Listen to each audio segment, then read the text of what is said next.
have, we're actually doing the training study there right now.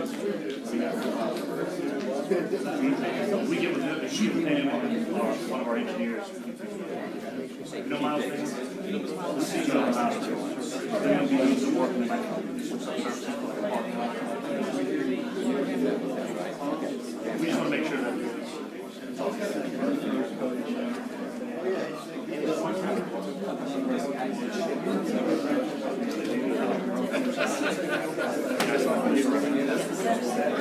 I guess I'm asking for Councilmember Nichols. I can't make right there with the motion.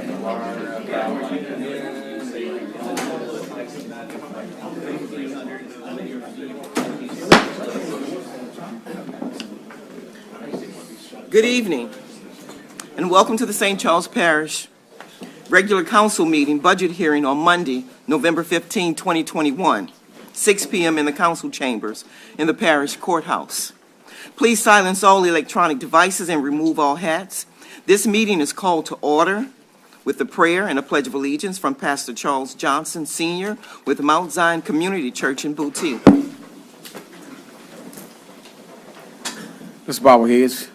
Gracious Father, Lord, we give thanks to you once again to call upon your holy and righteous name, for knowing that you're God and beside you there is no other. We just thank you tonight, Lord, once again that you've blessed this body of believers, Lord, to assemble themselves, Lord, to take care of the business of our community today. We thank you for the president and all those, Lord, that have served today, Father. We pray that you'll continue to lead them and guide them and direct them throughout this meeting. We pray for everyone that has requests to be made today, Lord, that you give them favor. And whatever endeavor there is, we continue to build your kingdom today, Lord. And we thank this once again for the privilege and the power of prayer. But in Jesus Christ's name we pray. Amen.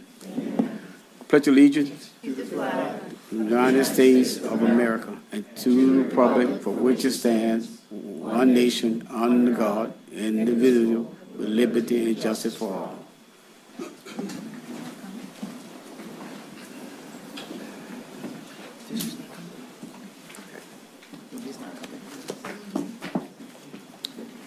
Thank you, Pastor Johnson. Approval of minutes. Regular meeting October 18, 2021, and regular meeting November 1st, 2021. A motion and a second is needed to approve the minutes for the regular meeting of October 18th and the regular meeting of November 1st.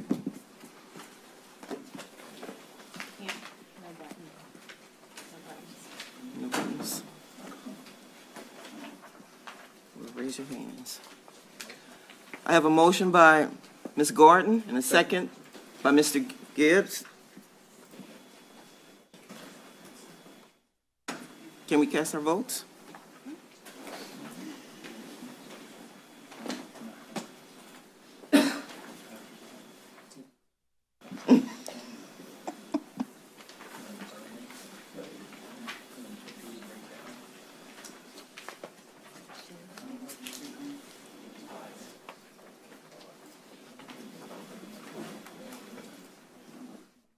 And that passes unanimously with Mr. Fisher being out tonight.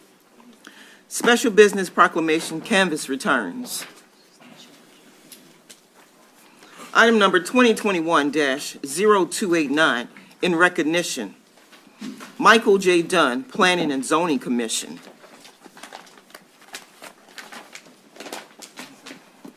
The Parish of St. Charles, November 15, 2021, the St. Charles Parish Council and the Parish President deeply appreciate your years of service on the St. Charles Parish Planning and Zoning Commission.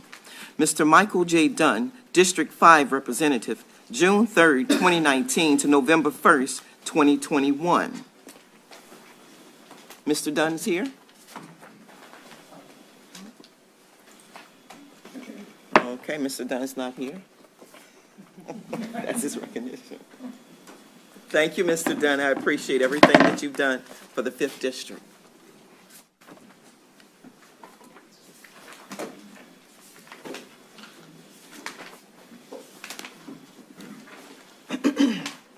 Item number 2021-0290, proclamation, National Adoption Day. Ms. Billings. Thank you, Madam Chair. Proclamation. Whereas National Adoption Day was established in 2000 by a coalition of national partners, including the Alliance for Children's Rights, the Children's Action Network, and the Dave Thomas Foundation for Adoption. And whereas in 2002, the coalition gained the support of the Congressional Coalition on the Adoption Institute, and by 2003, there were already 120 jurisdictions nationwide observing National Adoption Day. Whereas there are currently many thousands of children in the adoption system waiting to be adopted from foster care to their forever homes. And whereas out of the 150,000 children adopted every year, around 50,000 are adopted through foster care. And whereas National Adoption Day is commemorated every year in the United States on the Saturday before Thanksgiving, and whereas this day focuses on children waiting for permanent, loving families, many courts and communities throughout the United States come together to finalize hundreds of adoptions that are in process. And whereas, since its inception, more than 75,000 children in foster care have been adopted on National Adoption Day. And whereas the key goal of National Adoption Day is to raise awareness of foster children in need of new families through adoption, therefore, now let it be resolved that we, the members of St. Charles Parish and the parish president, do hereby proclaim Saturday, November 20th, 2001, as National Adoption Day in St. Charles Parish, and encourage all citizens to recognize the importance of adoption and share belief that every child deserves a permanent home and a loving family. This proclamation will be presented to Dana Cousins. She's here with the Catholic Charities of New Orleans.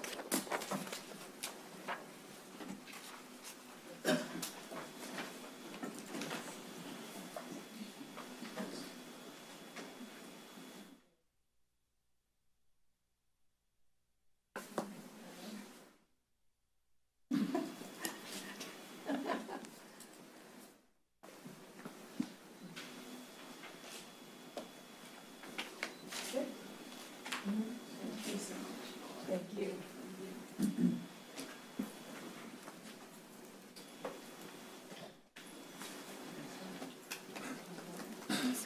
She's going to speak. Beth?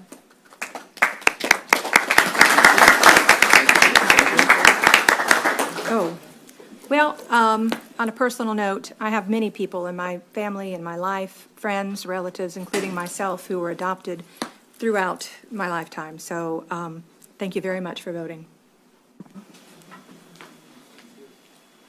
Deviation. Parish President Jewell has requested the council deviate from the regular order of the agenda to take up file number 2021-0294. The proclamation has been emailed to all council members and is in the manila folders. A motion and a second is needed to deviate from the regular order of meeting to take up file number 2021-0294, a matter not on the agenda. I have a motion by Ms. Cluley and a second by Ms. Billings.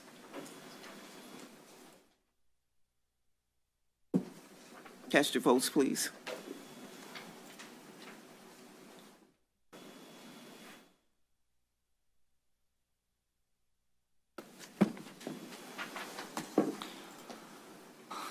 And that passes unanimously. Item number 2021-0294, proclamation, Nurse Practitioner Week. Mr. Jewell. Thank you, Chairwoman. And this was sent to us this week. We thought it was important to bring this to the council, and I appreciate the council deviating to take it up. Proclamation, whereas nurse practitioners, NPs, serve as trusted healthcare providers for patients in our parish, and whereas NPs are at the forefront of efforts to combat COVID-19, educating patients about prevention and ensuring the equitable distribution of vaccinations. And whereas NPs provide high-quality primary, acute, and specialty health care services while emphasizing health promotion, disease prevention, health education, and counseling, guiding patients to make smarter health and lifestyle choices every day. And whereas the confidence that patients have in NP-delivered health care is evidenced by more than 1 billion visits made annually to NPs across the country. And whereas more than 5 decades of research confirms the high quality of care provided by NPs, and whereas better utilization of NPs through modernized state laws and improved policies creates better health through a more accessible, efficient, cost-effective, and high-quality healthcare system. And whereas 23 states, the District of Columbia, Guam, and the Northern Marianas Islands have implemented full practice authority for NPs, granting patients full direct access to the outstanding care offered by these healthcare professionals. And whereas leading governmental and policy entities, including the National Academy of Medicine, National Council of State Boards of Nursing, National Governors Association, and Federal Trade Commission have taken notice of the benefits providing patients full and direct access to NP care. And whereas St. Charles Parish is proud to recognize and honor the service of NPs to our parish, now therefore be it resolved that we, the members of the St. Charles Parish Council and the parish president, do hereby retroactively proclaim November 7th through 13th, 2021 as Nurse Practitioner Week in St. Charles Parish. Here to accept, I think we have Keith Dacus, the CEO of Ochsner St. Charles Parish, as well as Chandlin Grover, who is a nurse practitioner as well. Come on.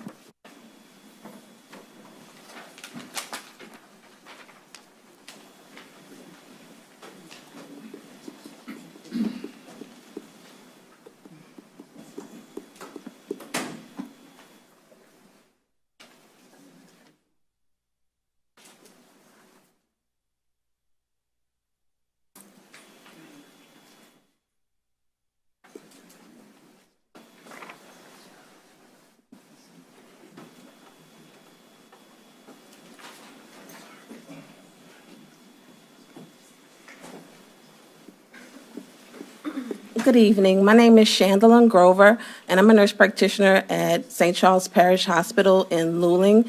I'm working in the gastroenterology department, and I want to take this opportunity to thank you guys for recognizing nurse practitioners and our contributions to the medical profession in this community. I look forward to continuing with a great working relationship with you guys. Thank you.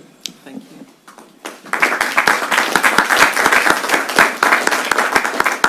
Just add to Chandlin's comments, Parish President Jewell and Council, thank you very much for this honor. Chandlin is one of the many nurse practitioners that we have at St. Charles Parish Hospital. Without our nurse practitioners, there's no way that we would be able to provide the excellent health care that we are today. We have about 600 providers that come to the hospital, and a little over 100 of those are advanced practice providers. So we owe a lot of thanks and gratitude for the last couple months, year and a half of what our nurse practitioners have done to help out the health system and being on the front lines. So thank you all for recognizing Chandlin and all the other nurse practitioners that we have at the hospital. Thank you.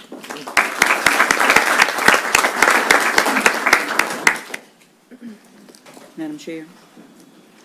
Never mind, he already left.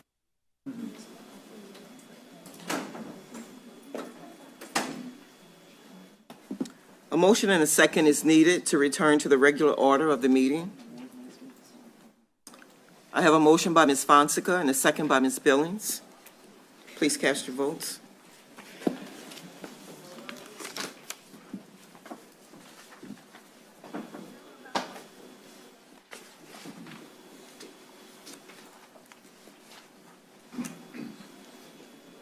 And that passes unanimously. Reports, finance, and administrative activities. Item number 2021-0284, Department of Economic Development and Tourism. Mr. Fauché. Thank you, everyone, and good evening. With the help of the Public Information Office, I have a short video to share with you.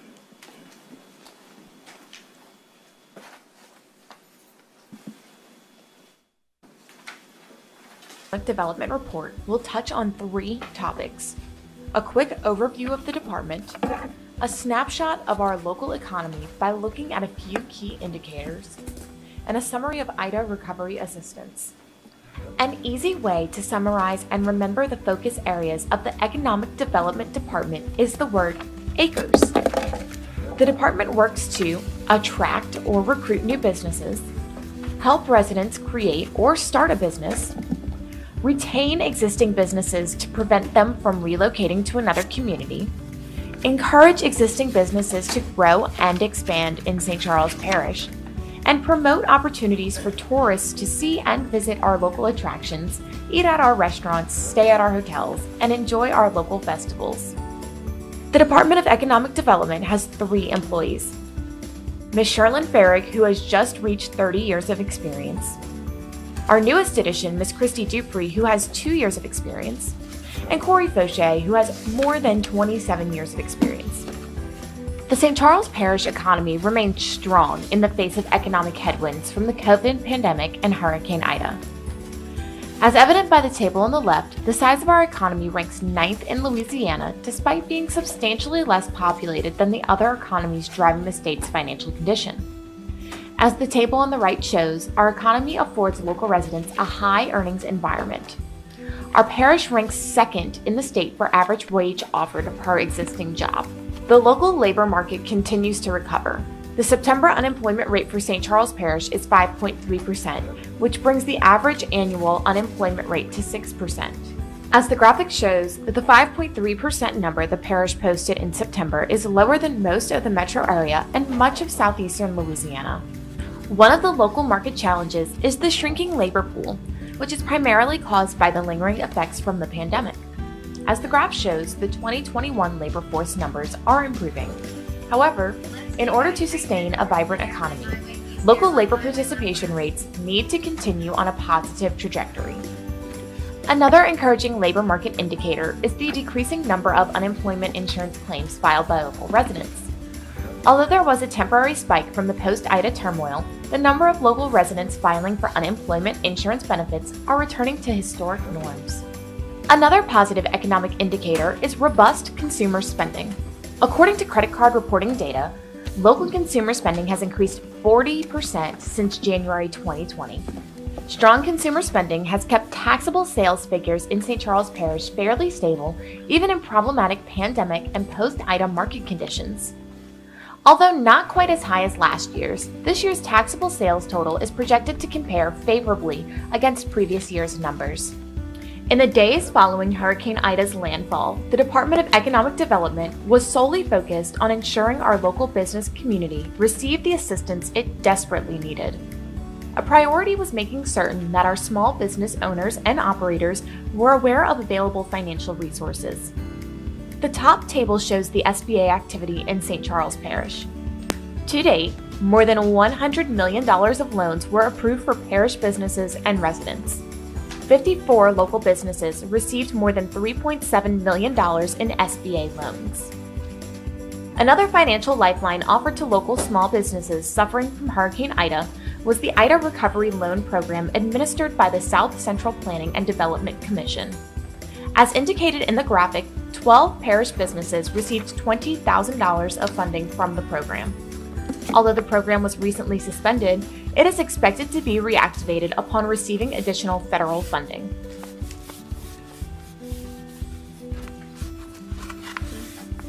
Questions? Ms. Cluley. Thank you, Madam Chair. What happened in 2012 that drove the sales tax up? Do you remember? 2012, we had, A plan expansion? yeah, with. Valero? Valero was one. That was the biggest one. They spent about $3 billion in 3 years. Right.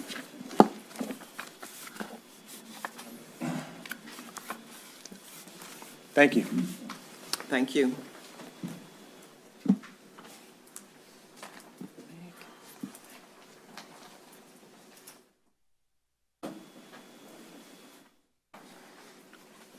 Item number 2021-0285, Parish President's Remarks Report.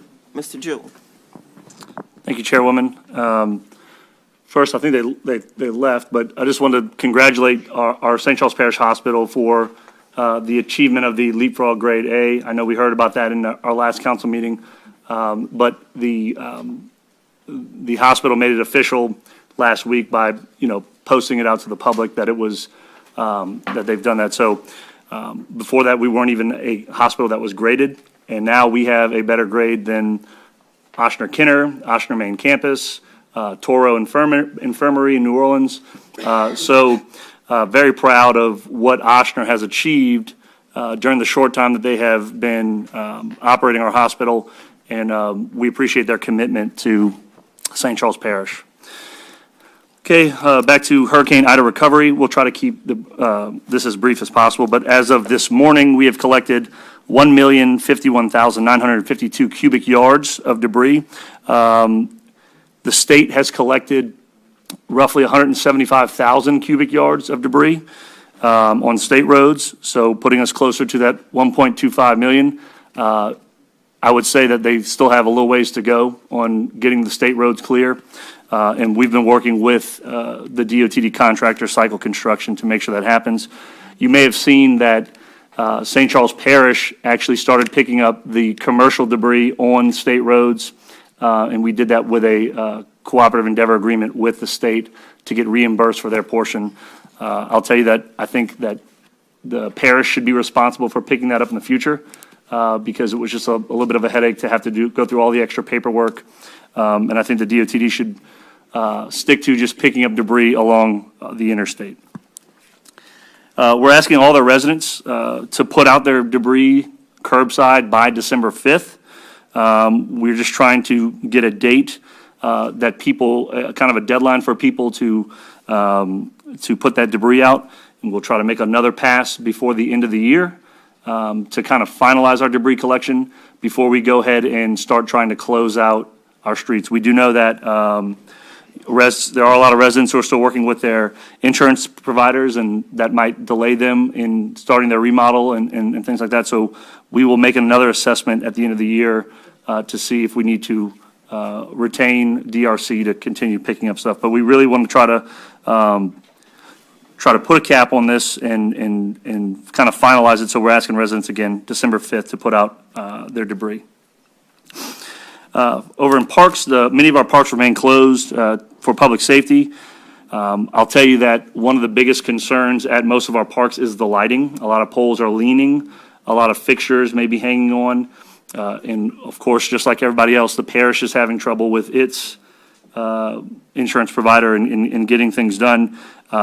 And what we're finding is that the poles and the fixtures are severely delayed in getting this. Obviously, Entergy bought up a lot of those poles, and those fixtures, a lot of their pieces come from overseas. So it is a delay in getting them in. But we're working as fast as possible to get our parks open for our residents to enjoy them. Additionally, we will facilitate basketball this year. I know that was a question that a lot of residents had, but we are going to be opening up registration very soon here, and we are working to evaluate the needs of our parks again to try to facilitate baseball in the spring. But we will come back with more than that. We're happy that we're going to be able to facilitate basketball along with using the school gyms to give our kids some sense of normalcy after Hurricane Ida. Trailers. We want to remind residents who are waiting for trailers or have questions about the status of their trailer. They need to contact the state or FEMA. Unfortunately, the parish is not facilitating this program, and we do not have the information that our residents need. We do not have access to those lists. We're not able to prioritize anybody on the list, and there is a process that the state goes through. So I can't see who's been approved. We do try to inquire and work with them on a day-to-day basis to help get these trailers out. I believe we've done everything that we can to stay out of their way to help facilitate that, and we're going to continue to work with them to try to get those trailers out as fast as possible, including getting trailers out to our group site. The roads program, before Hurricane Ida made landfall, we had made significant progress on our federal roads program. This week we will be starting on our separate roads program. The federal program should now be complete, so they'll be completing roads before the end of the year. I think it's 11 more roads. 11 more roads before the end of the year. The Senior Christmas Social will be held on Thursday, December 2nd. This year from 11:30 to 1 p.m. at the Edward A. Dufresne Community Center. All seniors are invited to attend. This year we will offer heavy hors d'oeuvres and cookies, beanbag baseball, a turkey gift certificate like we did last year, and I believe Santa will be making an appearance. So we look forward and we invite everybody, our council and our seniors, to come to this event on December 2nd from 11:30 to 1 p.m. at the Everett Dufresne Community Center. The RSVP toy and gift drive will be on Saturday, December 11th, and we will be open to all children in the parish, ages 2 to 16. After the devastation left by Hurricane Ida, we wanted to allow for any child in the parish to have the opportunity to have a gift this year. We're extremely thankful to our partner and extremely thankful this year to partner with Toys for Tots, who is making a significant contribution in allowing us to do this year. Additionally, I'd like to mention that mention our other partners who are Valero, the United Way of St. Charles, the Times-Picayune, the Times-Picayune Ball and Toy Fund, who consistently support this event, as well as our RSVP volunteers who are always there to help work this event. And lastly, job fair. We're going to be doing a job fair. Our human resources team will be hosting this job fair tomorrow at the East Bank Regional Library from 5 to 7 p.m. And we have openings for animal control officers, carpenters, equipment operators, grass cutters, groundkeepers, laborers, and shop mechanic helpers. St. Charles Parish offers comprehensive benefits, so we ask for anybody interested in applying for a job at St. Charles Parish to attend our job fair at the East Bank Regional Library tomorrow from 5 to 7 p.m. And that's it for my report.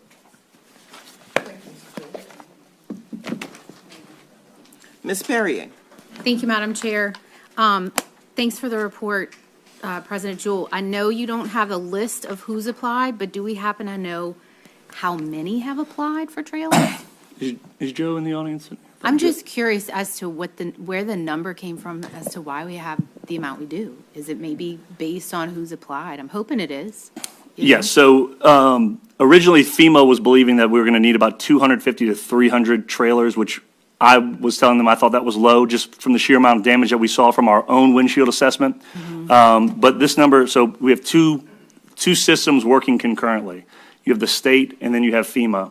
Right. So FEMA is putting out trailers. I think the last ones I saw, I think they had only licensed in about 2 trailers into the parish, meaning they've handed over the keys, but they had several in progress.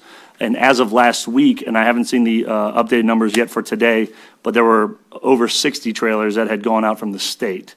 Now, we've been working on our group site to help for our people who are renters, and that should be operational this week. We actually worked closely with the state and got this group site up, and we will have this group site up and running a lot quicker than the state would have been able to, and for a lot cheaper. But the number of trailers is based off of the number of applications and the number of people who qualify because of the damage to their homes. Okay. Okay. And it may end up being around 500 to 600 or 700. Maybe more than we have, which I didn't want to see them go to waste, you know? I hoped that they were applying. It is at very least. painful to see them sitting where they're sitting and not going out to. I know. But there is a process. There's the application, then the home is inspected, and then the trailer has to be disinfected for COVID, and then the trailer is set up. Then the trailer is inspected, and then the keys are handed over. So it is a process. Yeah, I know that on the parish side, we've done everything we could do to facilitate what we can. So, all right, thank you. Ms. Cluley. Thank you, Madam Chair. I just have a quick question about permits. For roofing permits, they have to go in person to the planning and zoning office, or is that something that can be done over the phone? Can be done over the phone, through email, online, in person. So it doesn't have to Any be way in you person? can get to us. Okay, all right, thank you.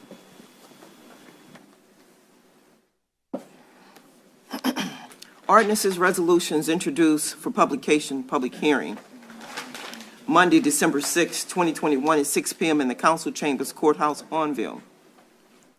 Items number 2021-0292, revised version is being introduced.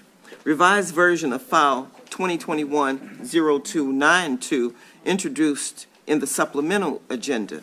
The revisions include a correction to the name of the State Bond Commission and inserting a not to exceed 5% interest rate. 15 copies are in your manila folders.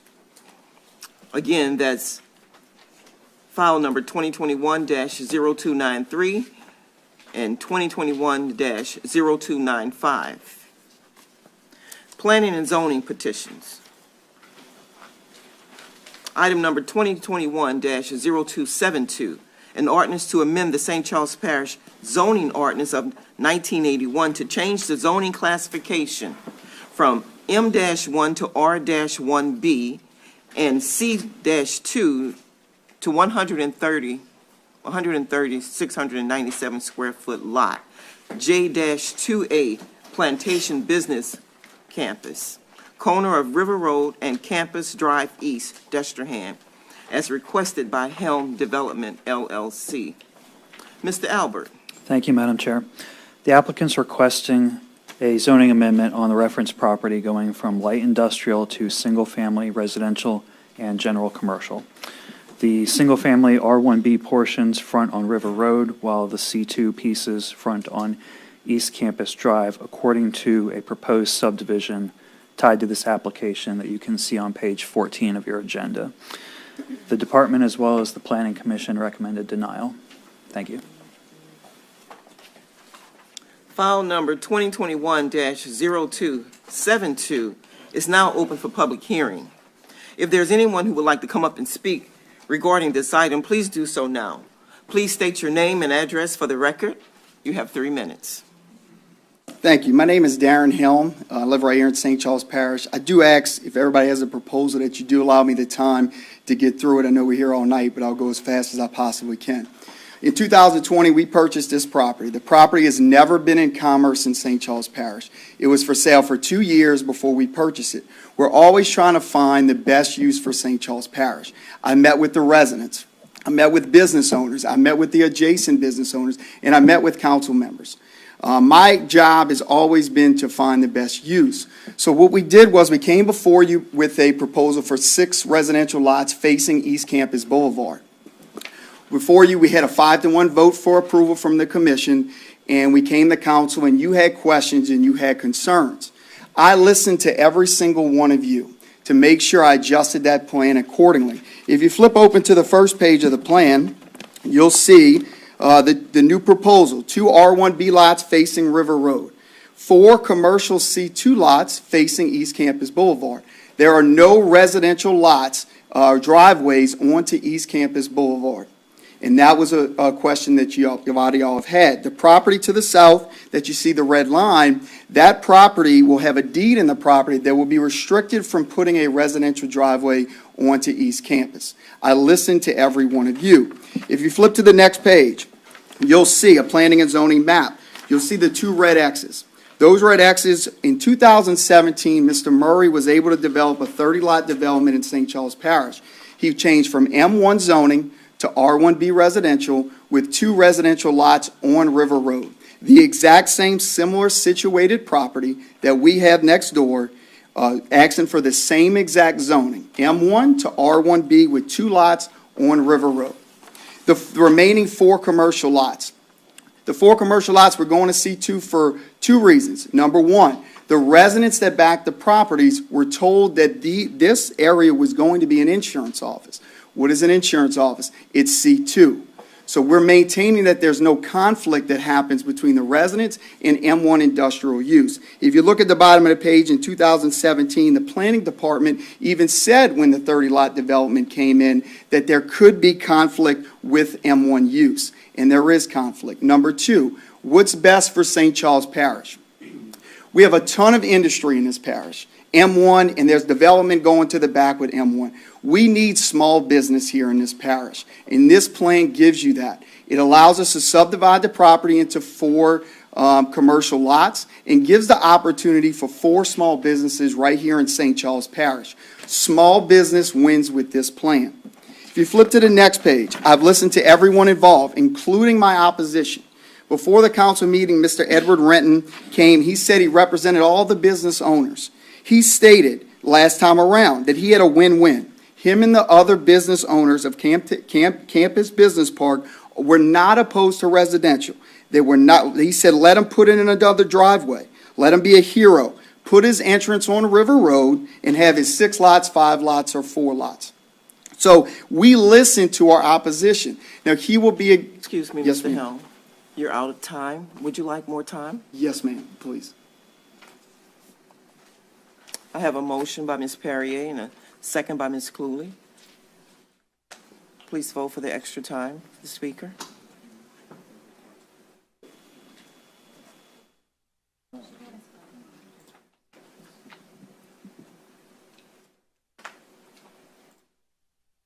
And that passes unanimously. Thank you, Thank sir. you, appreciate it. So I've listened to my opposition. He's going to come here tonight, and he will be against this plan. And there will be new reasons why.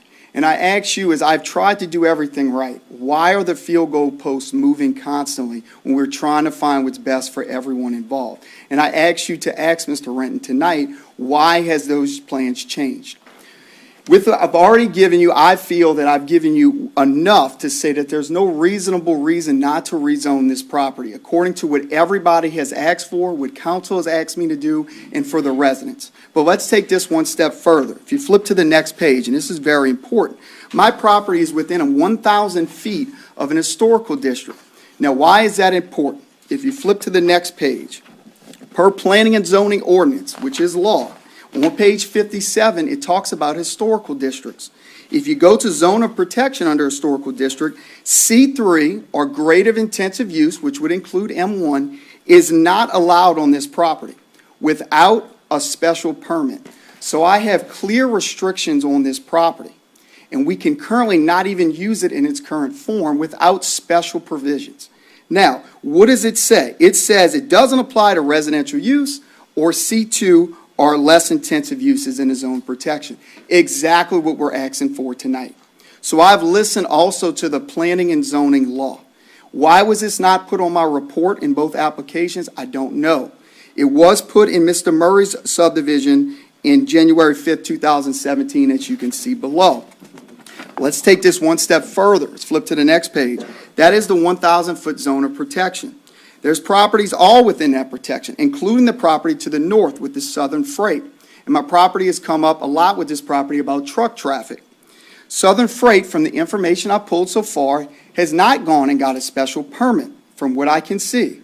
So I don't think it's fair that that property is judged on my property based off of a property that has not been fully vetted, not gone before the special commission session to get that approved.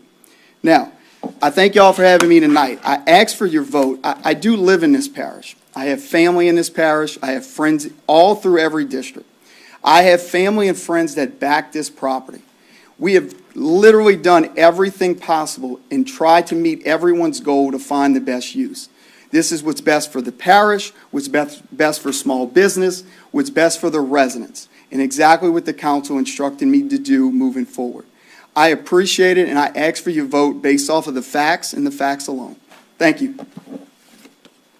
Thank you, Mr. Helm.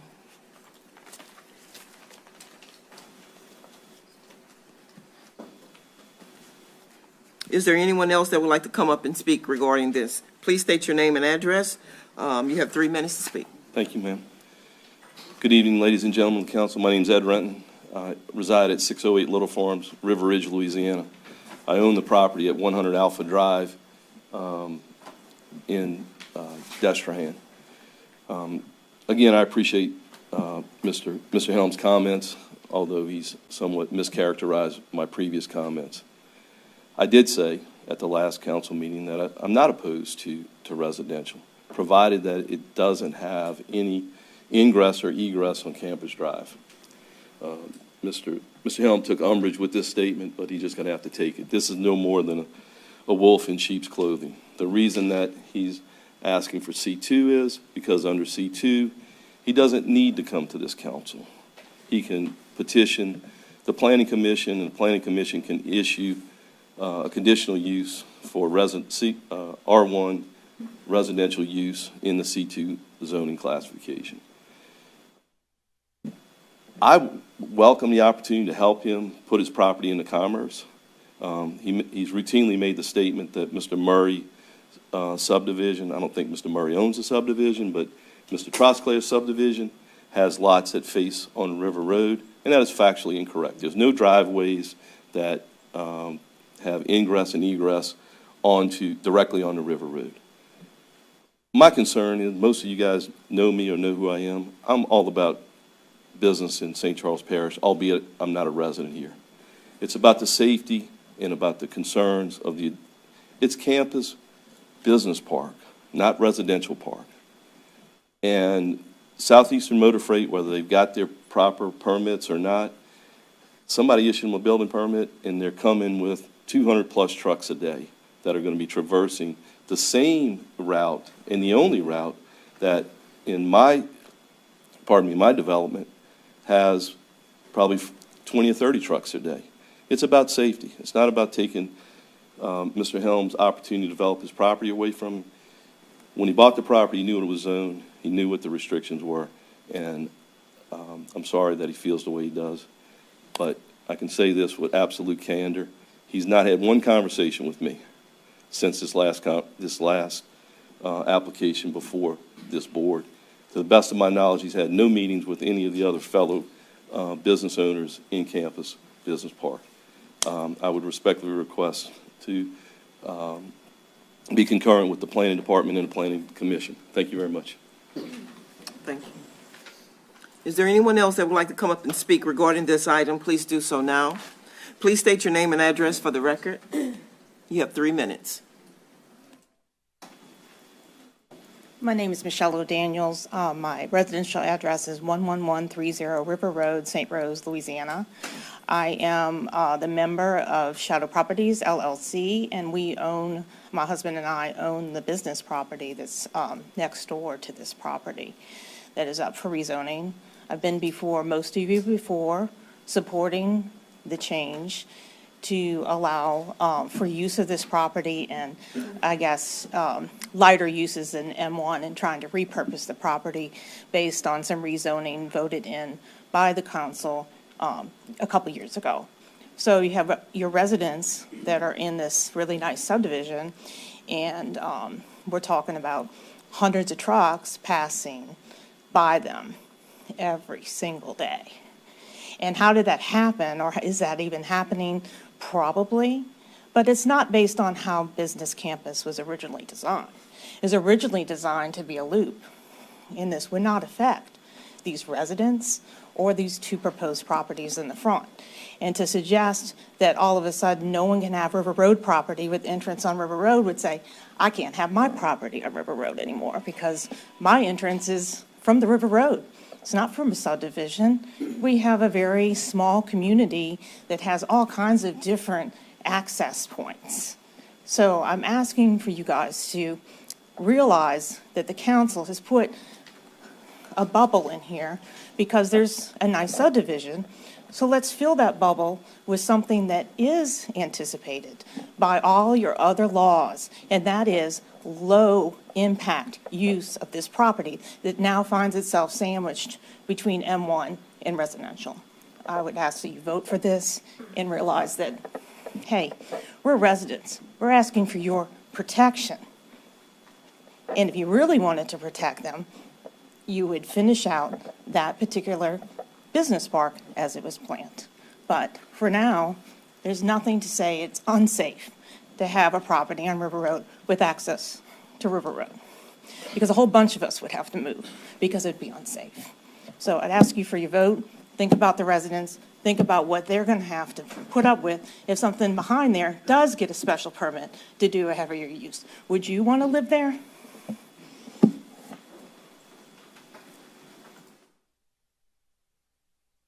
Is there anyone else that would like to come up and speak regarding this item?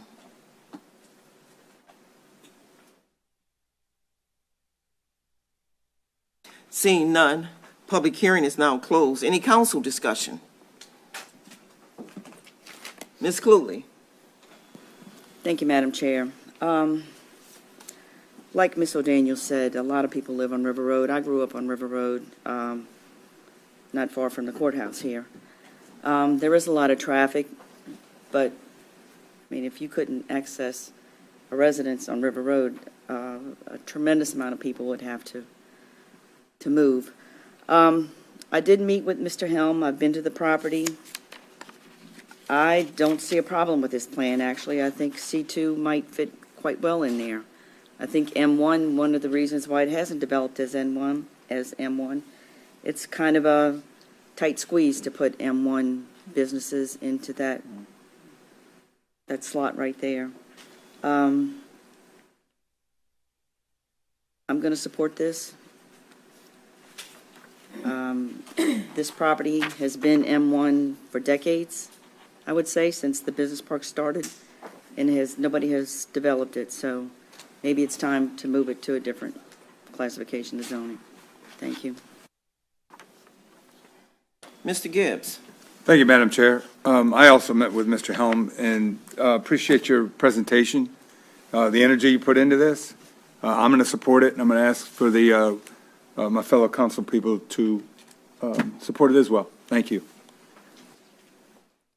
Ms. Fonseca. Thank you, Madam Chair. I was opposed to Mr. Helm's initial go-round with this project, and it was mainly safety concerns of ingress and egress on Alpha Drive. And Mr. Helm presented this new plan to us, to me and a few others, and we had time to meet with him. And I have to say that, credit him with going back to the drawing board and really taking our concerns to heart and making the changes that, for me, alleviated my concerns. As it stands now, with what he's proposed, there won't be any ingress or egress by residents on Alpha Drive.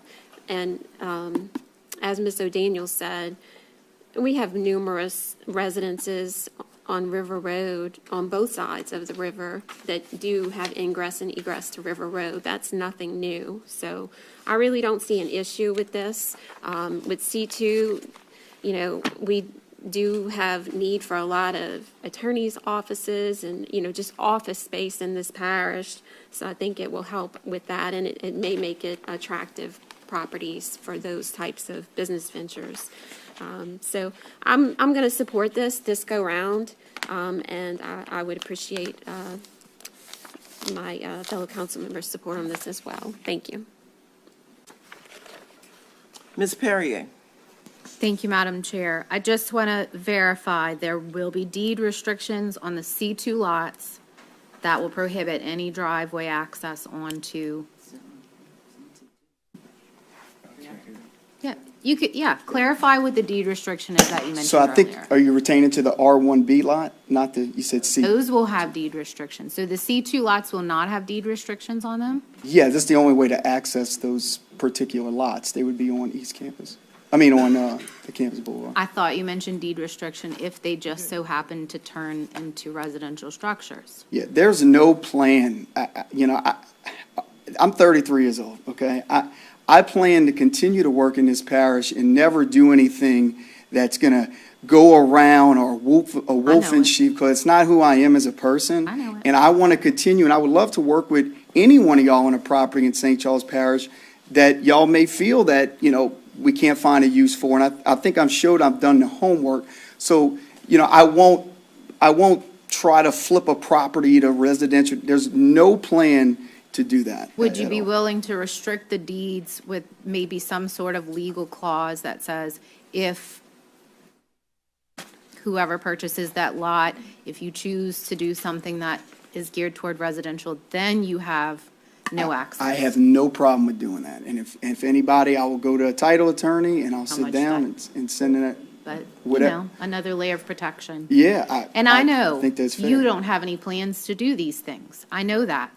But what we're always tasked with is making sure that the next person that purchases the property is going to do what's within the law and what we intended for it to be. Sure. And look, I would love to go do that today, but I can't put any deeds until property exists. Understand. But I would meet with all of y'all to make sure the language that y'all want in that deed for those properties is in there. I have no problem with doing that.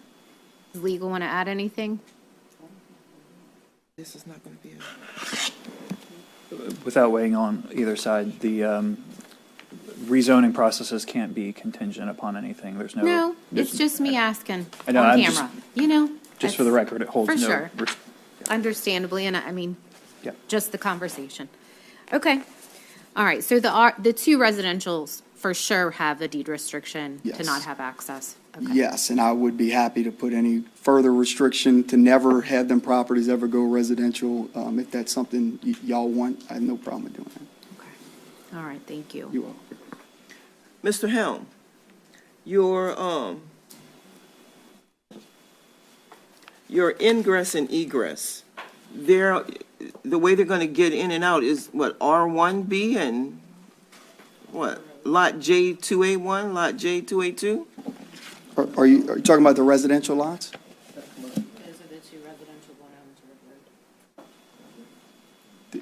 For the residential lots, the ingress and egress will be driveways onto River Road, like, hundreds of houses in St. Charles Parish. The C2 lots would obviously be onto East Campus Boulevard. Right. And the ingress and egress from those properties would be there. Yes, ma'am. Okay. Thank you. You're welcome.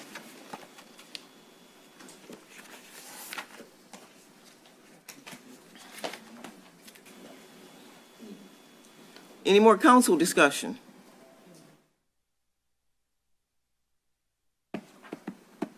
Seeing none, please cast your votes. Anything else? Yes, okay. Please cast your votes for file number 2021-0272.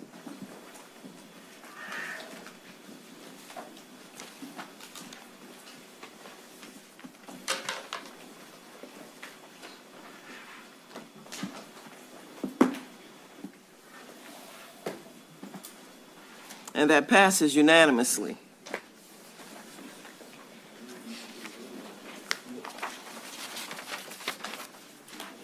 Ordinance is scheduled for public hearing introduced at a previous meeting. File number 2021-0159, an ordinance to approve and adopt the appropriation of funds for the St. Charles Parish Consolidated Operating and Capital Budget for fiscal year 2022.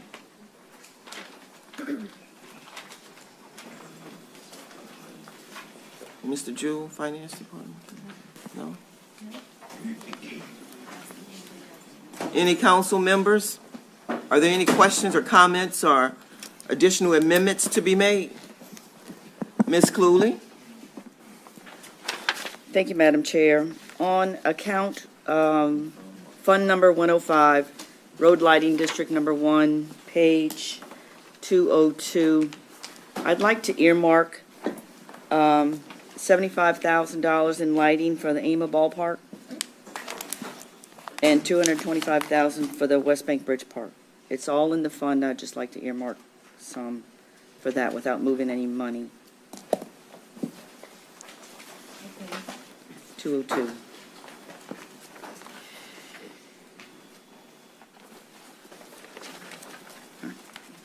$225. It's a total of $300,000.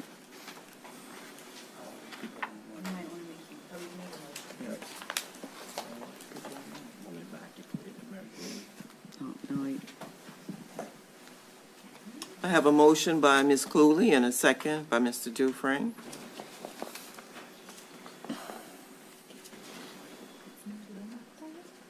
Can you repeat your amendment, please? I'd like to earmark in this fund, in capital outlay, $75,000 to go to AMA Ballpark for lighting, and $225,000 to go to West Bank Bridge Park for lighting.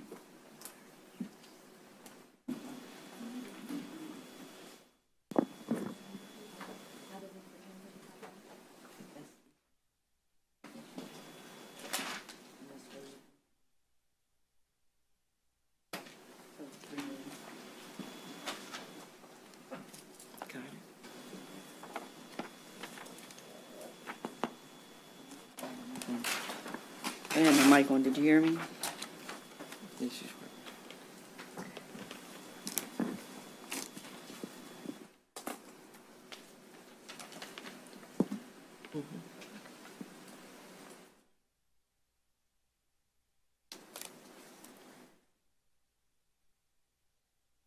Brent, you have any other questions about that?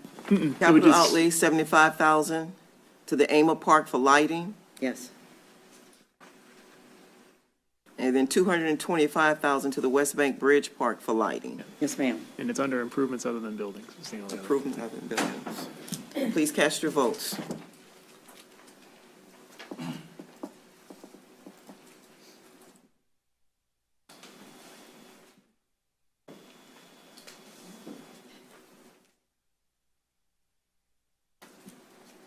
And that passes unanimously. Ms. Fonseca. Thank you, Madam Chair. Councilman Fisher was unable to be here tonight, so he asked me to do a few budget amendments for him. So I'll take them separately, and then I also have one for myself. Okay. Councilman Fisher would like to take from his council District 6 budget and operating services, material supply and supplies, and other charges, and amend the proposed budget to decrease those line items to transfer a total of $34,350 to Fund 113 Recreation, Improvements Other Than Buildings, Wetland Watchers Park Rehabilitation. And I have a list of the different accounts that he wants to take those funds for, pretty similar to what some of current, yes, from the 2021 budget, unused funds, similar to what some of our other council members did at the last two meetings. So that is the first motion for Councilman Fisher. I have a motion by Ms. Fonseca and a second by Ms. Perrier for District Number 6. For District Number 6, operating services, materials and supplies, to transfer $34,350 to Fund 113 Recreation, improvements other than building, Wetland Watchers Park Rehabilitation.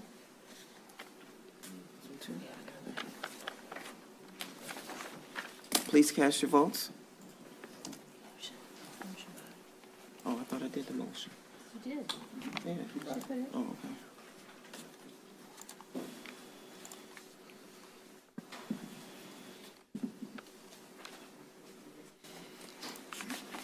And that passes unanimously. Thank you. For Councilman Fisher's second motion, he would like to transfer from Special Revenue Fund Roads and Drainage $200,000, $200,000 from the general fund to Fund 112 Roads and Drainage, account 112-420-260, improvements other than buildings, River Point / River Village drainage improvements. I have a motion by Ms. Fonseca. Go ahead, ask a question. Ms. Perrier. Grant, what's that, put the balance at with that 200 coming out of general fund? Was currently, it was at 7,756,000, so now it'll be at 7,556,000. Thank you. I have a motion by Ms. Fonseca and a second by Ms. Billings for special revenue funds, roads and drainage, to transfer $200,000 from the general fund to Fund 112 for drainage account 112-420-260, improvements other than buildings, to River Point, River Village drainage improvements. Please cast your votes.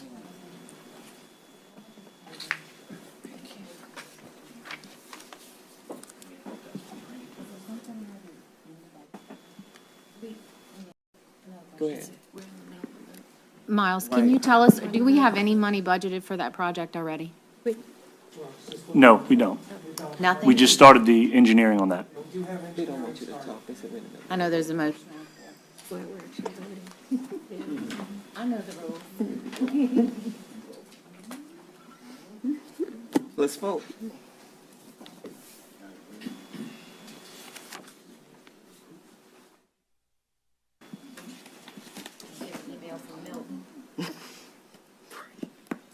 And that passes unanimously. Okay, and I just have one motion. I'd like to transfer $15,000 from the general fund to general government buildings. Well, actually, it's in the general fund, so we're gonna add to general government buildings, improvements other than buildings. Edward A. Dufresne Community Center canopy stairway improvement, and this is to make an improvement to help alleviate a safety concern.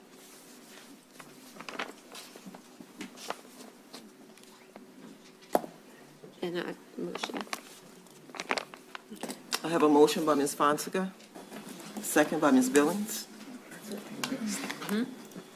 To transfer $15,000 from general fund to add to the Edward Dufresne Community Center for canopy improvement. Canopy stairway improvement.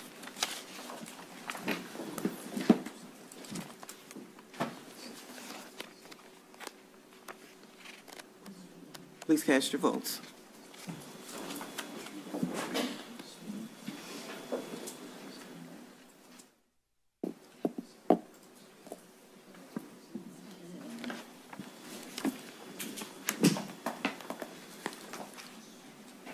And that passes unanimously. Mr. Jewell. Thank you, Chairwoman.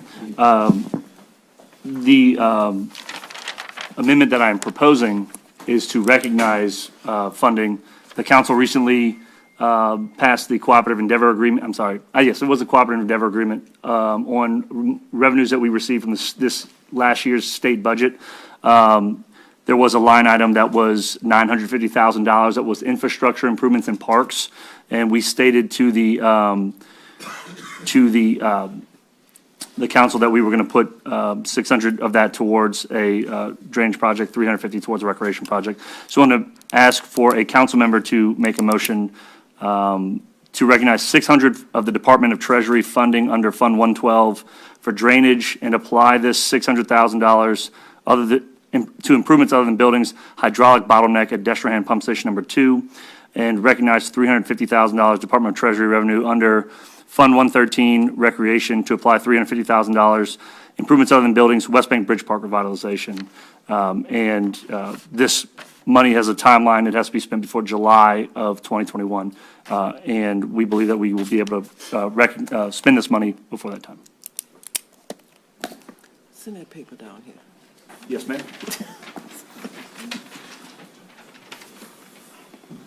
Thank you, sir. So we have a motion on the floor from Ms. Fonseca and a second by Ms. Gordon. Put my glasses on to see this.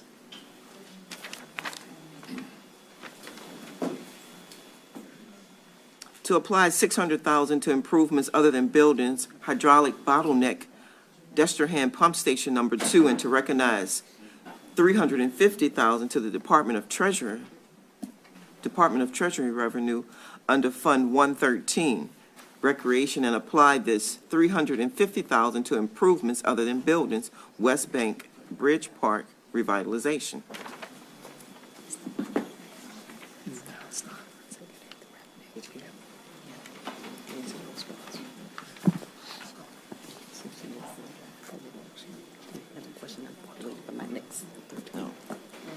Please cast your votes.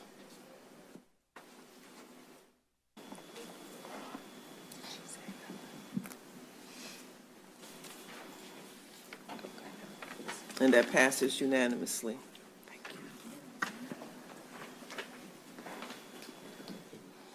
Ms. Gordon. Yes, thank you, Madam Chair. I have a couple of amendments to make. The first one is I just want to recognize some funds that we had received through the state budget. Special revenue funds on road and drainage to add House Bill 516, Department of Treasury funding for $260,000. This was monies that was secured through representative gains. Under Fund 112, drainage, apply this total to account number 112-420260, drainage for improvements other than buildings for Hornbill drainage improvement. Need a motion? I have more. Oh, I have We do two them more. separately. Oh, separate, okay. Yeah. Motion. I have a motion by Ms. Gordon and a second by Ms. Fonseca to special revenue funds, roads and drainage to add HB 516, Department of Treasury funding for $260,000 under Fund 112, drainage, and apply this total to account number 1-420260, drainage for improvements other than buildings, Hornville drainage improvement. Please cast your votes.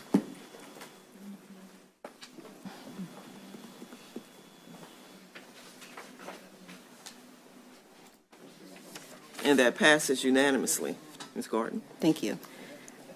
My second one, I have special revenue funds, road and drainage, to transfer $200,000 from the general fund to Fund 112, drainage, account number 112, 420260, improvements other than buildings, Hornville drainage improvement. 200. I need a second. I have Ms. Gordon motioned. I need a second. Ms. Billings seconded. Special revenue funds, roads and drainage, to transfer $200,000 from the general fund to Fund 112 drainage, account number 112-402260, improvements other than buildings, Hornville drainage improvements. Please cast your votes.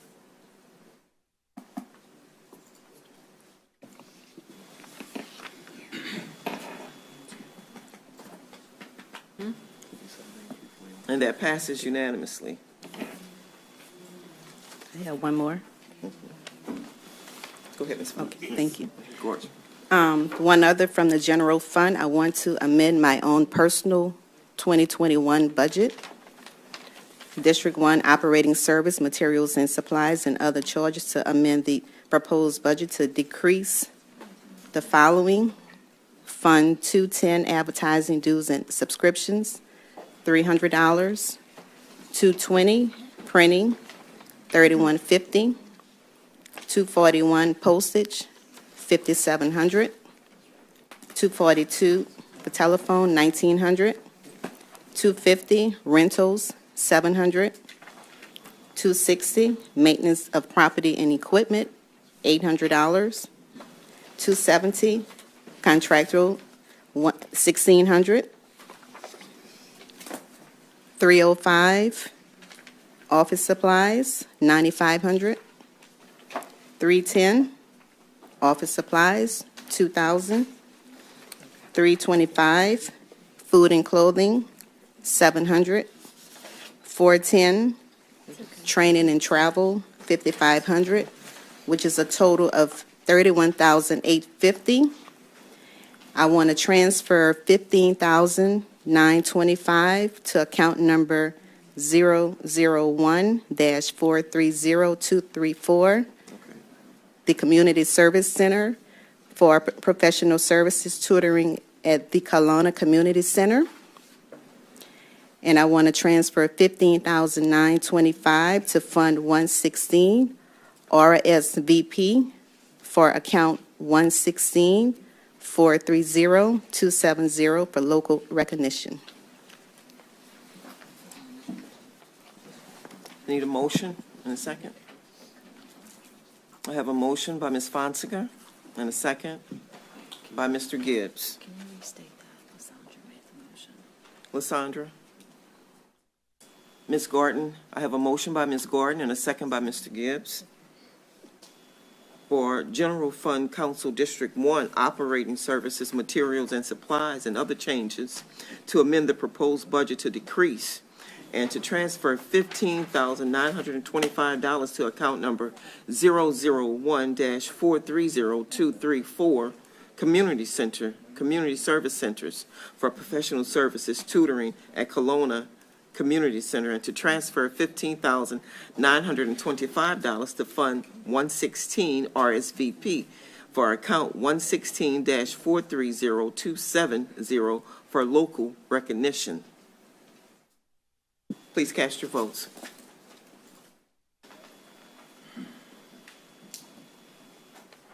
RSVP sure thanks you.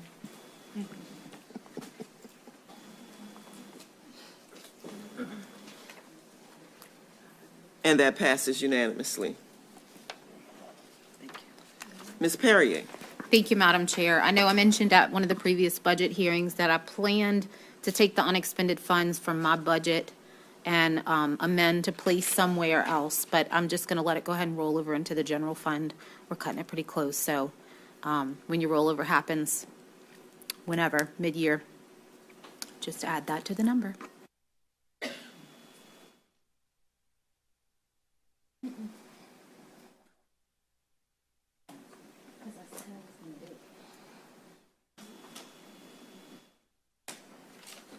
Council members, are there any other questions or comments or any additional amendments to be made? So I'm going to take from my personal budget, General Fund, Council District 5, Operating Services, Materials and Supplies, and other charges to amend the proposed budget to decrease and to transfer $23,225 to account number 001-430234-305 Community Services Center. Office and consumable equipment for office furniture, chairs, computer chairs, and ice makers, and desks for an extra room. And to transfer $7,000 to account 001-430237-260 Community Services Center, Operating Services, Maintenance and Property and Equipment for the painting of 4 rooms.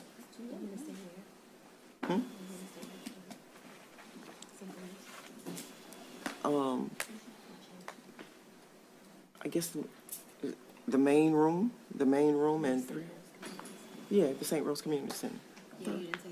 Oh, I'm sorry. St. Rose Community Center.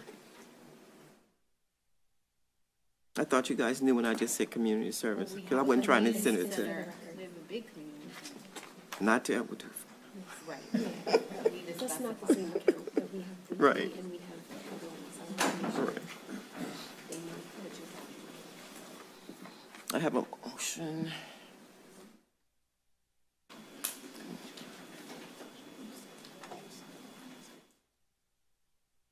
Belloc motion, and I have a second by Ms. Billings.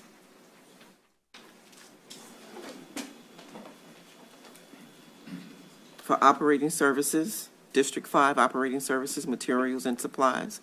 Other changes to amend to proposed budget to decrease.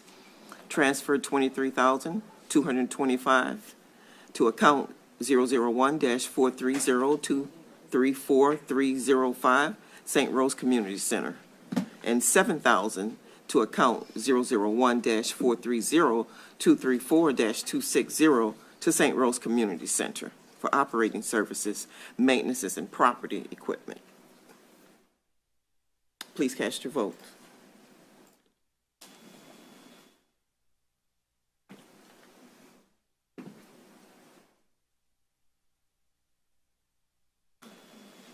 And that passes unanimously.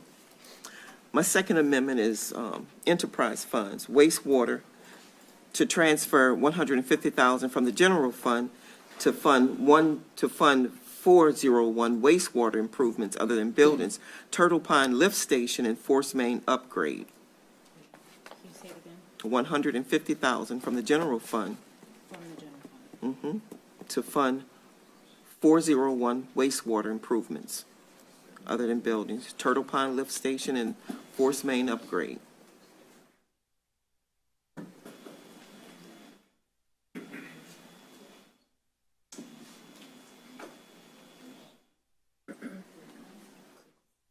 Is there anything there now?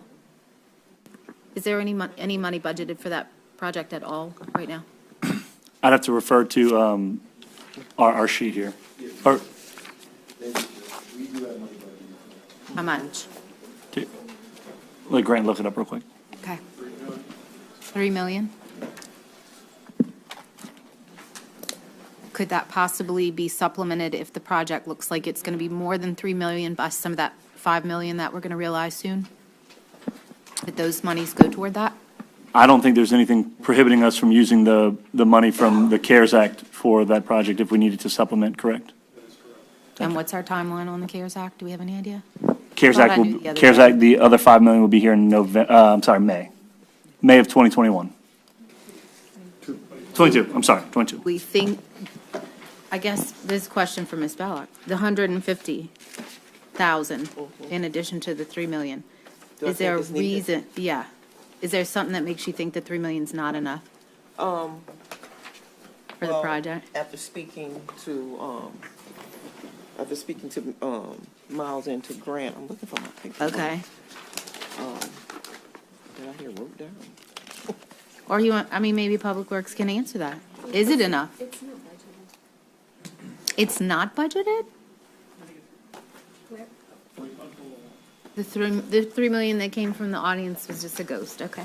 No, it is. It's in there. Turtle Pond Lift Station, 10-inch force main. What page do we need to look at? I think the Page- confusion comes is that there's a Turtle Pond There's pump several, station that's right. and also a Turtle right. Pond We lift had the same station. problem. So they're two different, So the And- $3 million, what page is it on in the budget? Can you tell us that? The 3 million is for Turtle Pond what? lift station. And The wastewater project. Right. And the 150 was pump station? No, she said 401, that's wastewater. Yeah, she said wastewater. Marilyn, you're trying to add it to the. To the current project that's there? You're just trying to add or to make it? a new project. No, I'm not trying to make a new project. Trying to It's to the add to what's current. there. Exactly. So something made you feel like 150,000 was needed to supplement that 3 million? This is what I have. I have 112. You can, In the upcoming budget, I have 3 million budget to improve the force main from Turtle Pond to the treatment plant, okay, because we have an overflow issue in that area, so Okay. we're looking to put a new force main from the Turtle Pond lift station all the way to the treatment plant. okay. Uh, Is there enough? 3 million is probably good. It's the fluctuation of the market right now on material. Unsure if the 3 million is going to be enough to cover it because of the cost of material right now. And when's the project slated? For 2022, hopefully we should But have. when? About? It's going to be toward the end of the 22. We'll have hopefully phase 2 of the study done. They're really concentrating that area to look at that hard. We're having issues there now, so they're really concentrating on That's what I that. wanted to clarify, because we was having issues there. Yeah, we are. And we're having the study, they're looking at that real hard in the study right now under phase 2. So that section is really being looked at right now. But we know that we have a problem there, and the only thing that's going to improve it to stop the overflows is probably to increase the force main. So if the project is slated for mid-year at least, that gives us time to recognize $5 million from the CARES Act, which is really already designed for wastewater. I'm getting nervous as we whittle down the $7 million. I'm getting nervous. And if it's Well, there, this- it's there and it's noted, it's there. It's right. They've been talking about it. I know. But it's noted and it's there as a line item. So I feel that's very safe. Okay. But that's up to you, completely up to you. I didn't know there was already 3 million though. That's a nice chunk. And if there is an amendment necessary Right. and there is funding that becomes recognized later in the year. It's up to you though. We've talked about it. So, because I have another one coming, so I could actually, since we're going to do this under the CARES Act, so I could actually take this one off the table then. Okay. Withdraw my motion, Okay. as long as we know we're getting this done and it's on the table. Yeah. Okay. It's noted, it is there. Okay, so my real Second Amendment.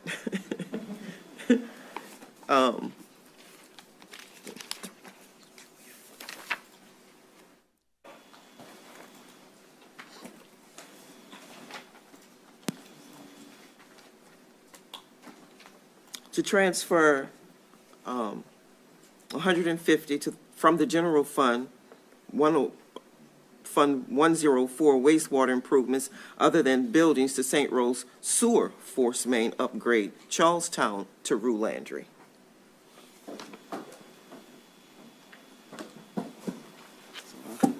Currently, there's 550,000 budget in the 2021 budget.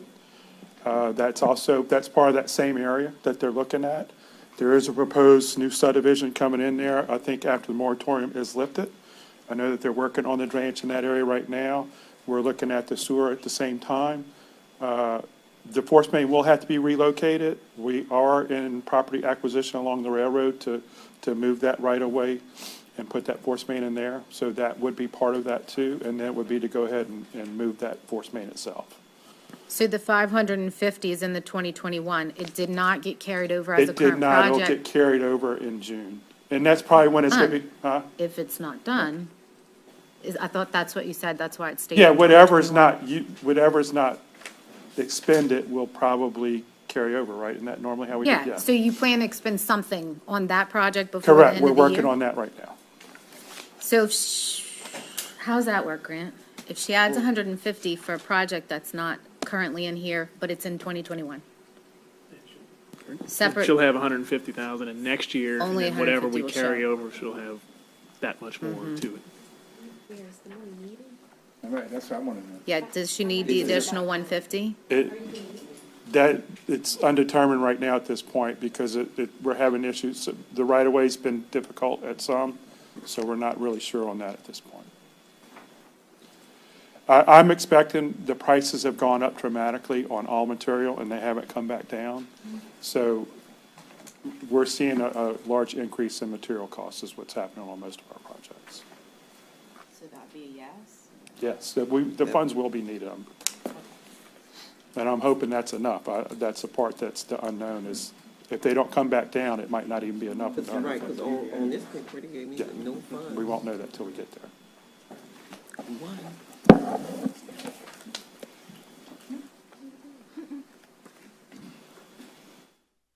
So I have a motion by Belloc, and I need a second. I have a second by Ms. Billings. I pulled the, right. This is the second one. So I have a motion by Belloc and a second by Billings for enterprise funds wastewater to transfer $150,000 from the general fund to fund 401 wastewater improvements other than buildings. St. Rose Sewer Force Main upgrade, Charlestown to Rue Landry Turtle Pine Lift Station and Force Main upgrade. Please cast your votes.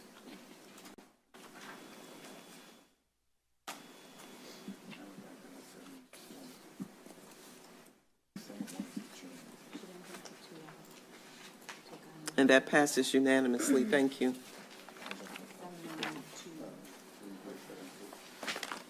Council members, are there any other comments or concerns or additional amendments to be made?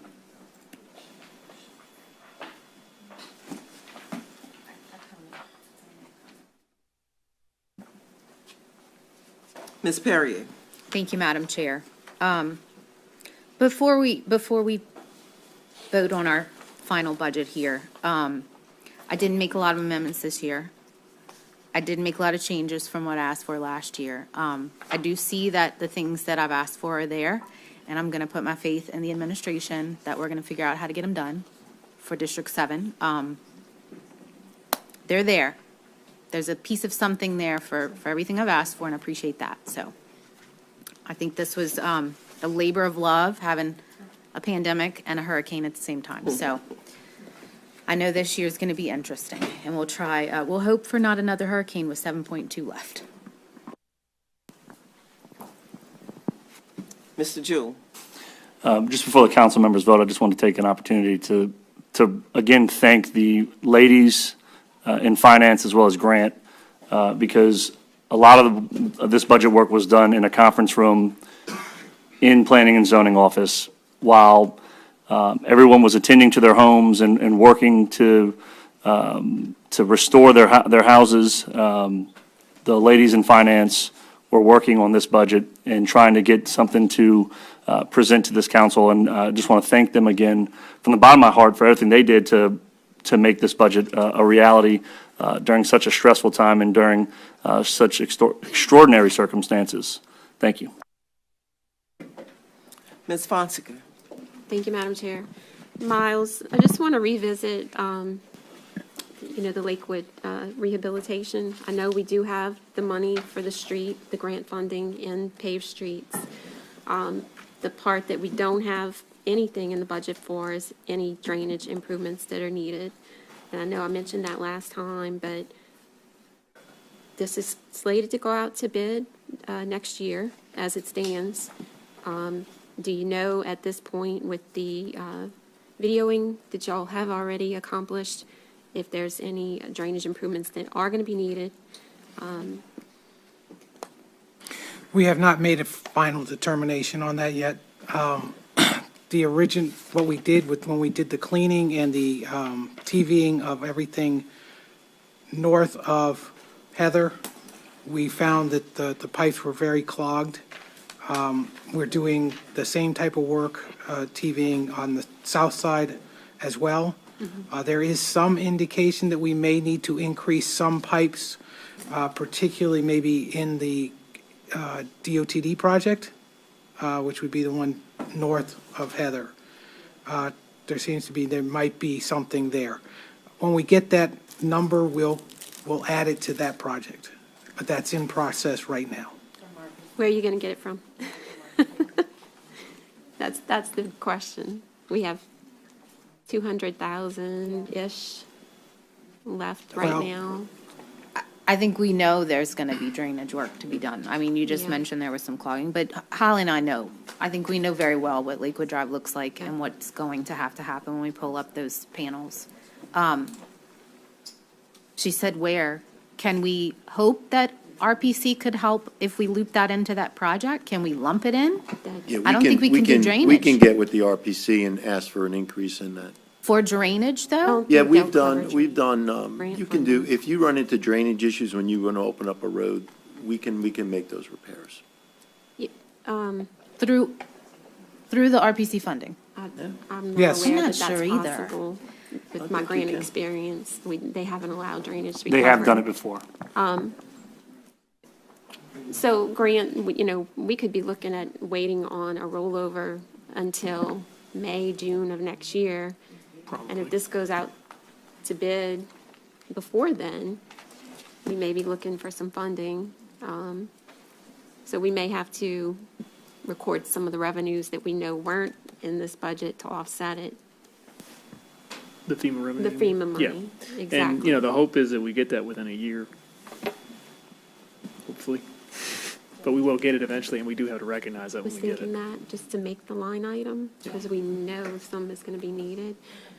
I'd like to make a motion to move $100,000 from the general fund to drainage improvements other than buildings for the Lakewood Drive drainage improvements.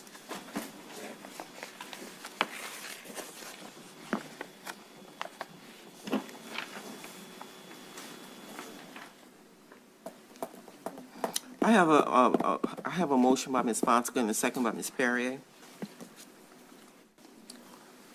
to move 100,000 from the general fund to drainage for Lakewood Drive. Lakewood Drive, right? Yes, ma'am. Yeah. Please cast your votes. No, we're making a new line item, Mary. I'm sorry.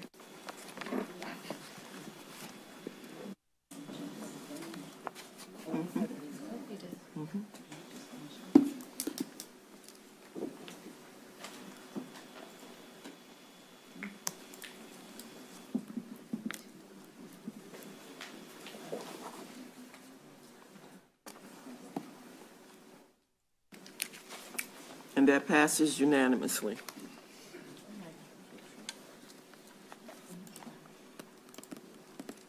Ms. Fonseca?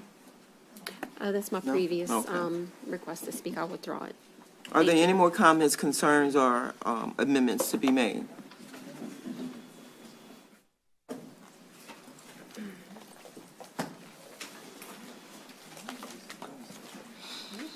Okay, file number 2021-0159 is now open for public hearing.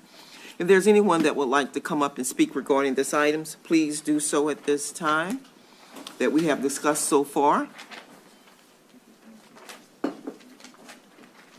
Seeing none, public hearing is closed. Any council discussion? Please cast your votes for file number 2021-0159, an ordinance to approve and adopt the appropriation of funds for the St. Charles Parish Consolidated Operating and capital budget for fiscal year 2022 as amended.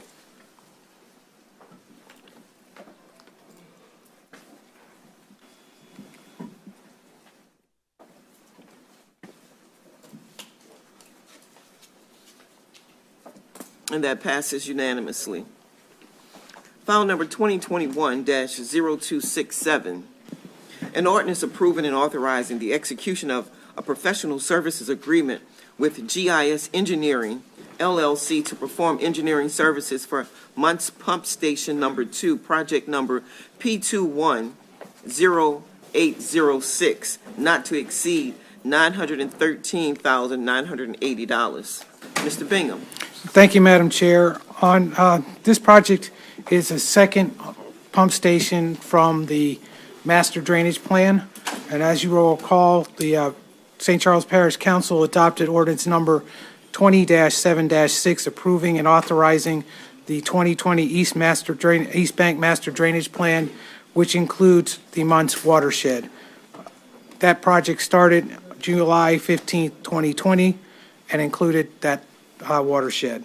Based on the preliminary findings of the engineer for the 2020 East Bank Master Drainage Plan, St. Charles Parish decided to move forward with the design of a new Muntz pump station in the vicinity of the CN Railroad crossing of the CC Road, which would pump into the Bonnie Carey spillway. On April 19, 2021, the Parish Council adopted an ordinance number 21-4-7 approving and authorizing an agreement with GIS Engineering for all necessary services needed for the design and construction of Muntz Pump Station Number 1.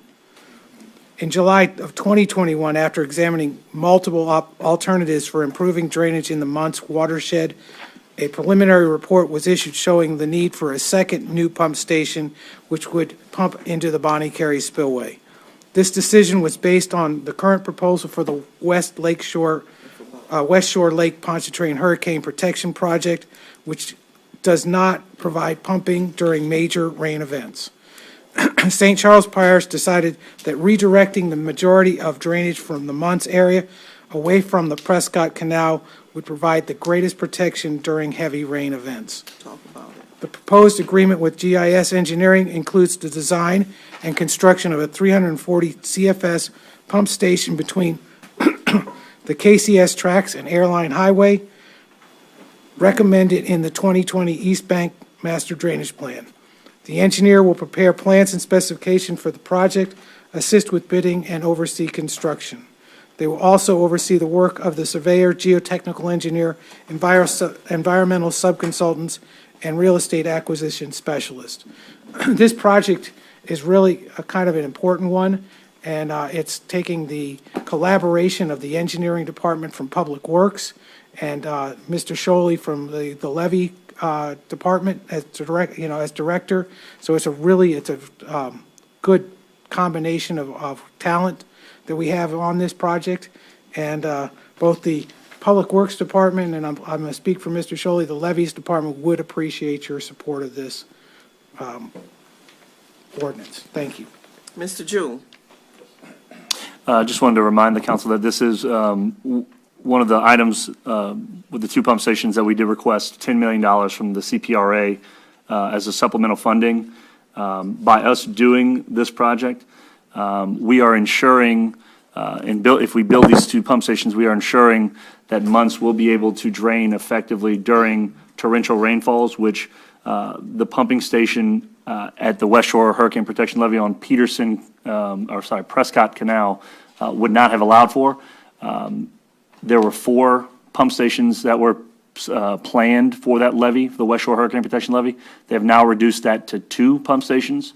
So they're doing 2 larger pump stations instead of 4 slightly smaller pump stations. And there is no pump station on Prescott Canal. So this project is needed for us to be able to pump water out of Muntz and will protect us for a 100-year storm. Thanks. File number 2021-0267 is now open for public hearing. If there's anyone that would like to come up and speak regarding this item, please do so now. Please state your name and address for the record. You have 3 minutes to speak. Walter Pillier, 115 Duquesne Drive, Destrehan. this isn't in an area that affects me directly, but I know this area as a severe flooding area in the past. I support this, but I have some questions. I look at this scope of work, and we have submersible pumps, don't know how many, 340 cubic feet per second is significant. Then I look down at diesel-driven generator with 3-day diesel tank automatic transfer switch. I should hope that we're going to have more than one diesel generator so that we don't have a single point of failure. So that if that generator doesn't start, we don't find ourselves with a station that's completely down. I know these are technical questions that sound real picky, but we've just had an incident that caused the station to go down over there in the Norco area, from what I understand.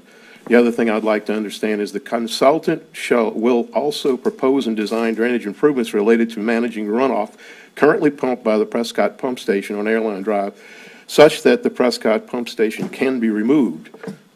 I take it that we're going to remove that station. Does that sound right?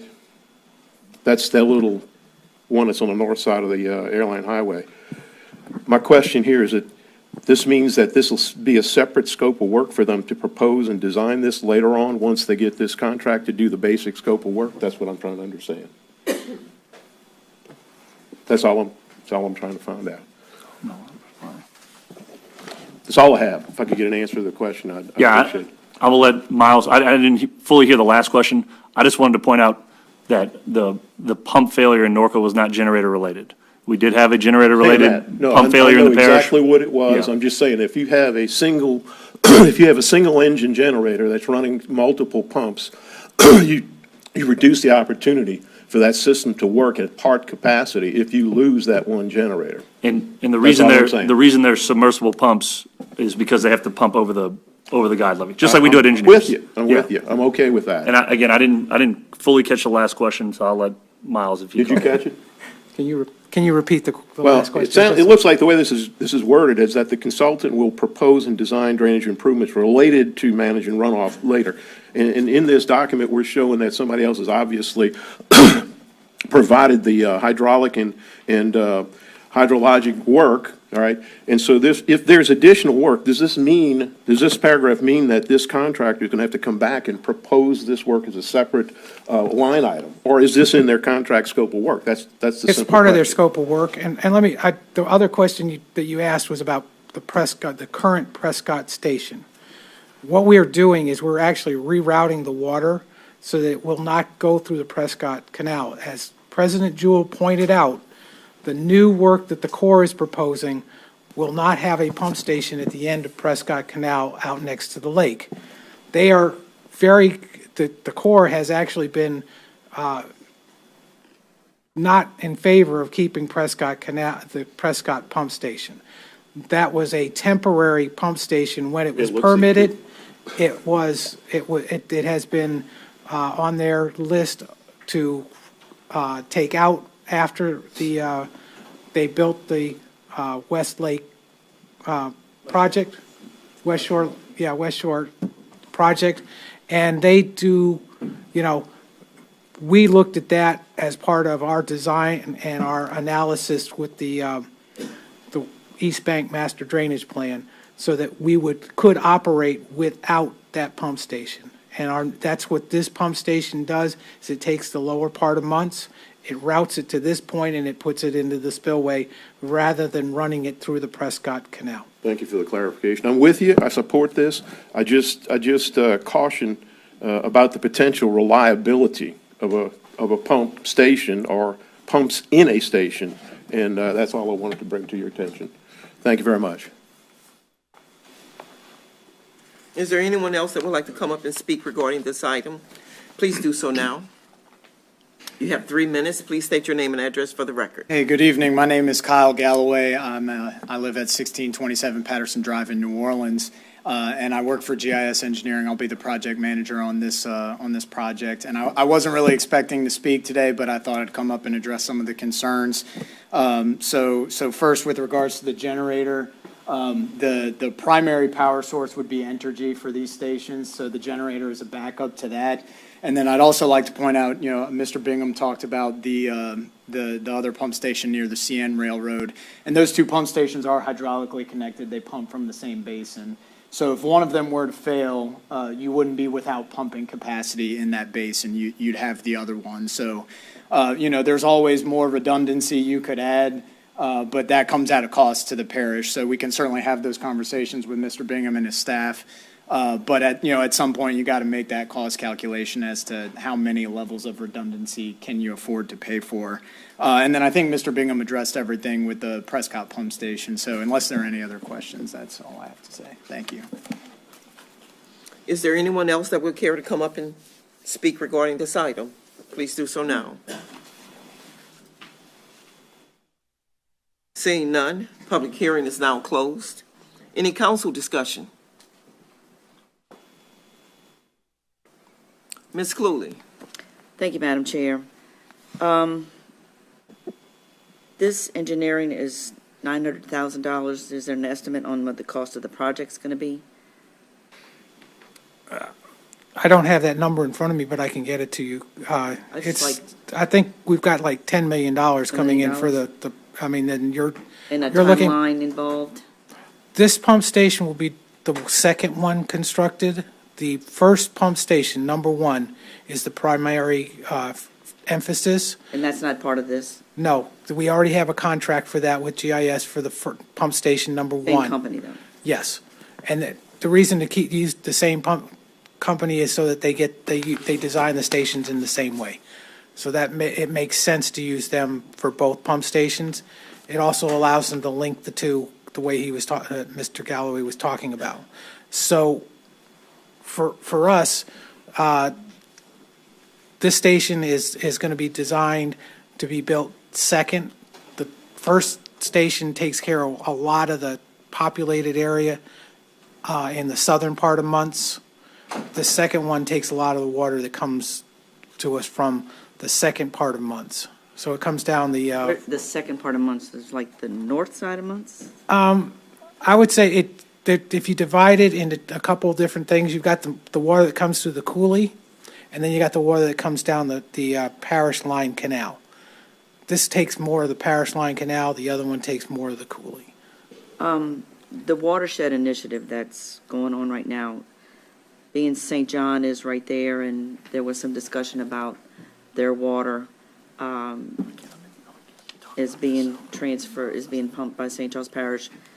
So this project will be part of their watershed also, I'm guessing? That's where the Parish Line Canal comes into play. And that's where this water is coming from? This water comes through that. Most of the St. John water comes through below the KCS railroad. And it comes down, and then it comes across to Prescott. We're going to leave that water going exactly where it's going to where the Prescott Canal is. But there's not going to be a pump there? There's not going to be. It's going to gravity flow. To the lake. Oh. Yeah. That's St. John water. That's not St. Charles water. All the St. Charles water is going to our pump stations and going over into the spillway. Not the part of this watershed? Right. Or it is now? The St. John water or the St. Charles? Right now, we are pumping St. John's water. Yes, we do. So the watersheds are interconnected right now. Yeah. But under this plan, if we were able to build both stations, we would then be able to do a separate project by building a berm and rerouting some water off of a ditch that is currently coming to the Prescott pump station, take out the Prescott pump station, and that water that's coming from that pond in St. John would be able to gravity flow down the Prescott Canal, the Prescott Canal. I would like to let Mr. Sholey, he did a lot of the legwork in getting this, studying this area and helping us understand where water was coming from, so I'd like to let him answer this question, add to this question. If you recall at the first budget hearing, Councilman Fisher made the comment how important it was to him to separate the watersheds. So for approximately 8 years now, 9 years, maybe a little longer, we've been pumping a little over 620 acres of land from St. John. So the plan now is to separate out that watershed from the water that's coming from the Muntz area. And so the plan is that we're actually trying to separate out the watersheds. We're actually looking at running the basin at a -1.5, which is significantly lower with no tidal flow, which is with no tidal exchange, which is a major change or shift from what we've been able to do previously. So the 340 CFS pumping station is basically replacing the hydraulic station that's there now. And the hydraulic station that's there now was put in as an interim pump station back in 2012, 2013, and it's permitted to be removed when West Shore is completed. So we have to address the issue that the Prescott station has to be removed because it's on a temporary interim permit that was issued years ago.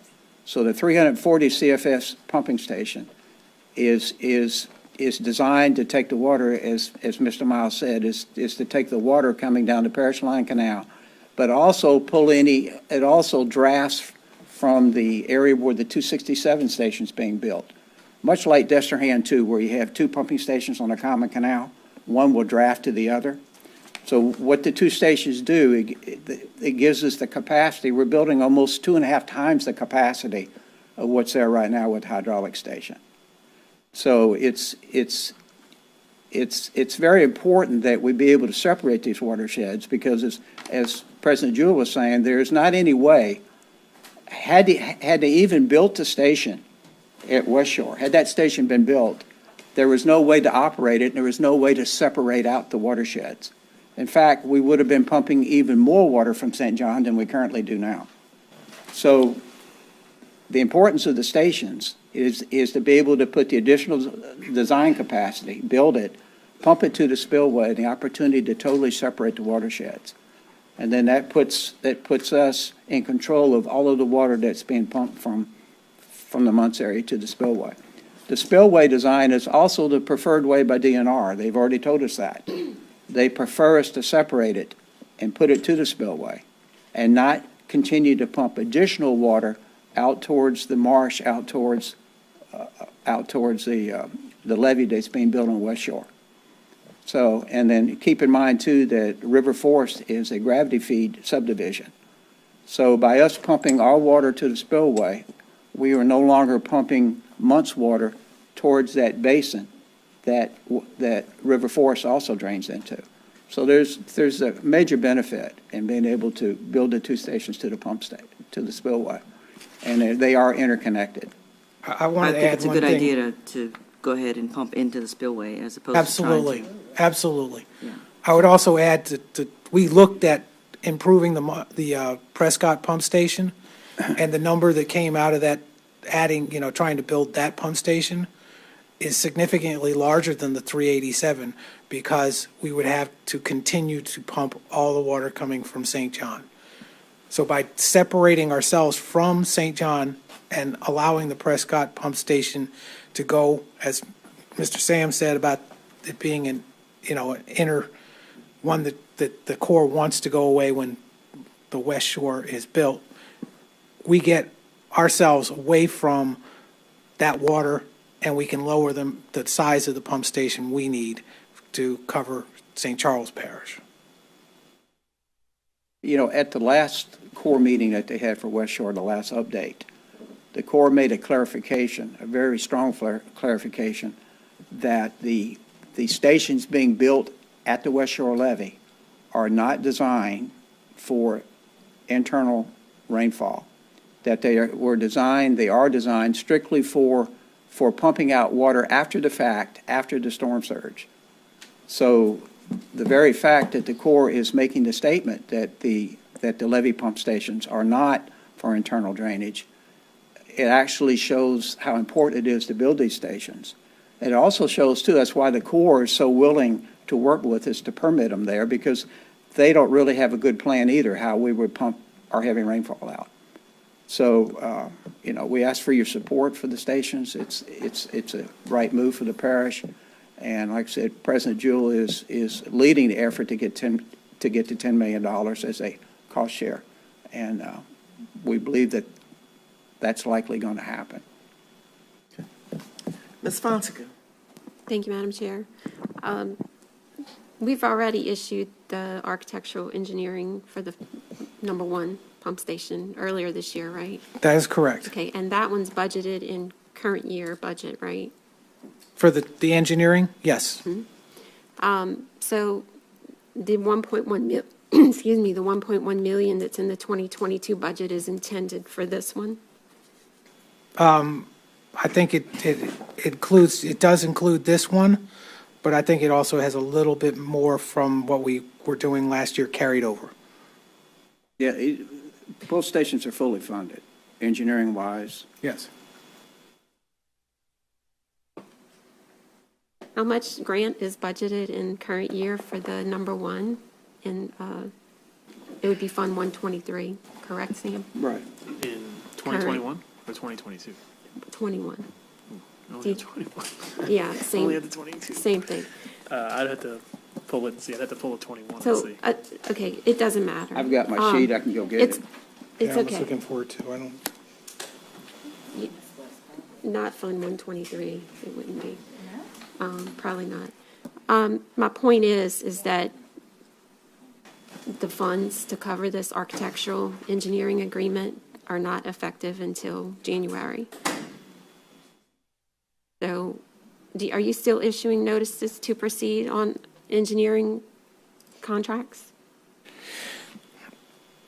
the engineer on this particular project, there was some work for the pump station number 2 in their original agreement, things like the environmental, which needed to be linked together, the geotechnical work that was also linked together, surveying was also linked together. So those things actually went into that first contract, in the first set of contracts. So they've done a little bit of work already on this station. This is to put in place the design, the remaining design necessary for this station. It's the same firm on both, is what you're Yes. saying? Yes, ma'am. Yeah, the 2021 budget had engineering for the month's pump stations in the budget, which included engineering, surveying, and there was dollars in the 2021 budget to permit both stations at the same time. So you're keeping them as one line item. I guess that's where we're getting to. And you're not going to separate them out as a number one, number two. We have the money in the 2021 budget to pay what we've done so far and to continue on to the end of the year with the engineering that applies to both stations at the same time, because we're permitting both at the same time. We're surveying both at the same time. We're doing geotech at the same time, because that's the cheapest way to do it when it comes to mobilizing. So the money's there. So is it going to be one line item for both pump stations? It needs to be separated, correct? Each pump station and when the asset itself. This the is two big assets. dollars we're talking about here. The assets will be, each pump station will be its own separate asset. We're talking about for the budget, not for the asset system.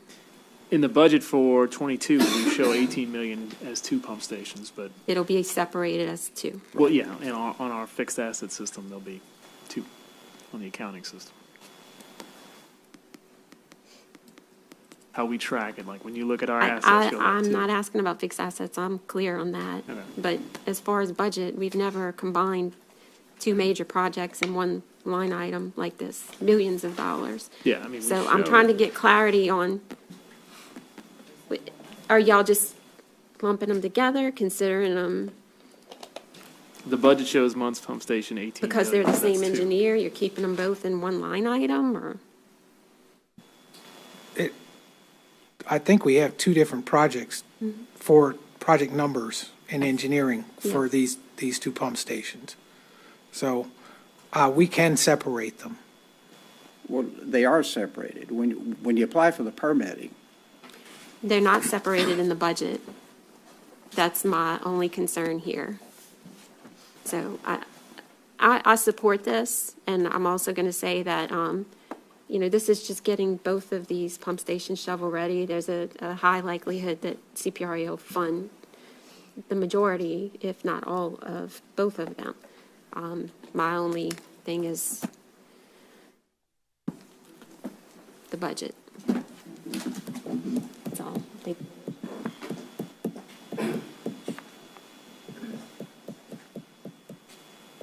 Please cast your votes for file number 2021-0267.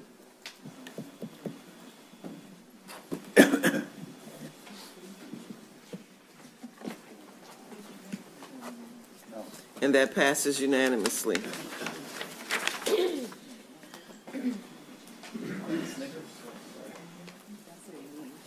Item number 2021-0268, an ordinance to amend the Code of Ordinances to revise Chapter 15 Motor Vehicles and Traffic, Section 15-9, speed limits, A, to provide an exception to the 25-mile-per-hour speed limit to lower the speed limit on Terrence Street in New Sarpy to 15 miles per hour.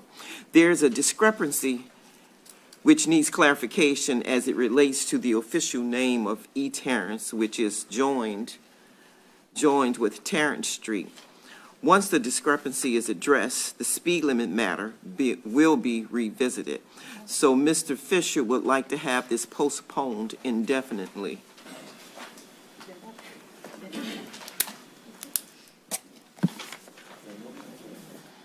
I have a motion by Ms. Perrier and a second by Ms. Gordon to postpone 2021-0268 indefinitely.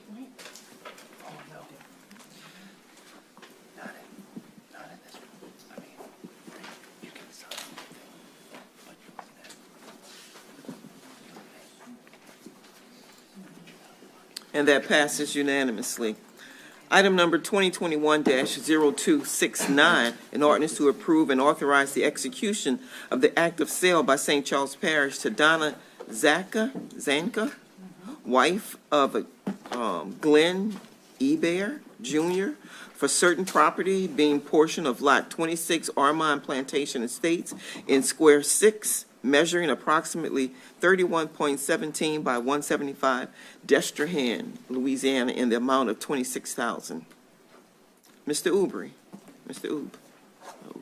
Yes, as the council recalls, early this year, the parish purchased 110 Ducayette for a little over $139,000. Public Works has determined that it only needs approximately, I think, 40 to 45 feet of that property. And the parish has would like to agree to sell the remaining 31.17 feet by 175, which contains a garage, to the neighbors, the Ebauers. The property was appraised with the garage intact at $26,000, and the neighbors have agreed to purchase it for that price. And it does allow the parish to recoup some of the money that was used to acquire 110 Ducayette. File number 2021-0269 is now open for public hearing. If there's anyone that would like to come up and speak regarding this item, please do so now. Seeing none, public hearing is closed. Any council discussion? Seeing none, please cast your votes for file number 2021-0269.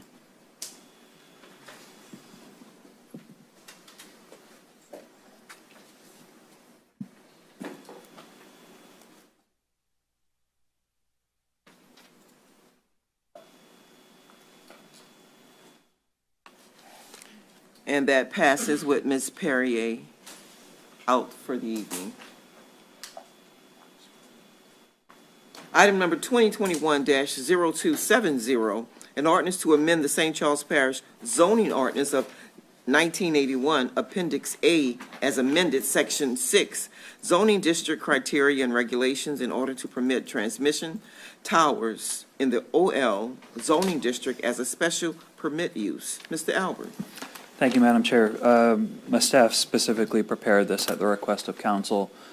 Just prior to the storm, there was a similar ordinance that did the same thing for residential zoning districts, and at the time we had this use listed as a special exception. I think Councilman Dufresne asked us to change it to a special permit use.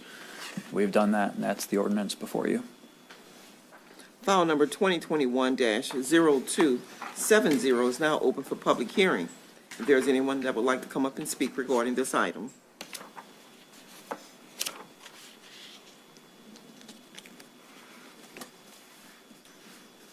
Seeing none, public hearing is closed. Any council discussion? Ms. Fonseca. Thank you, Madam Chair.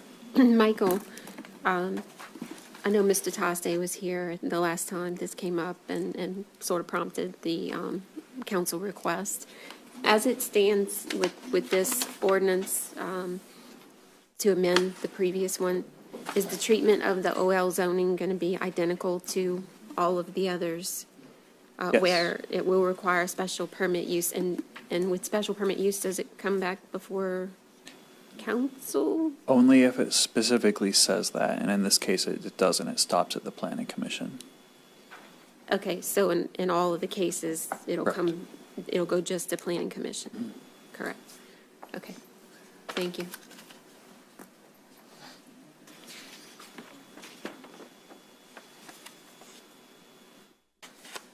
Please cast your votes for file number 2021-0270.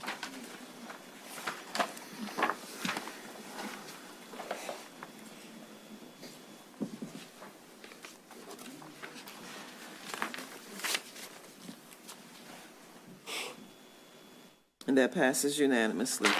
File number 2021-0271, an ordinance to amend the St. Charles Parish zoning ordinance of 1981, Appendix A, as amended, Section C, zoning district criteria and regulations, to clarify that trucking and heavy equipment-related businesses are permitted in M-1 zoning districts. Mr. Albert. Thank you, Madam Chair. Again, this is kind of a follow-up from a rezoning discussion we had regarding heavy equipment, trucking operations, and where they were permitted, whether it was M1 or C3. Part of the code was a little nebulous, and the way these businesses have been treated has evolved over time. So what we did was we clarified this going from C2, C3, and M1, straightening out what was minor automotive repair, trucking operations, and regular automotive repair. In short, what this does is it makes trucking operations, dump truck fleets, anything where you would have a business that maintains a group of vehicles, a permitted use in M1, and a special permit use within C3. Both the staff and the Planning Commission recommended approval on this. File number 2021-0271 is now open for public hearing. If there's anyone that would like to come up and speak regarding this item.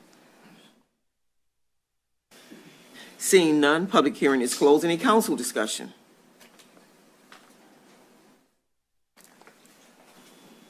Please cast your votes for file number 2021-0271.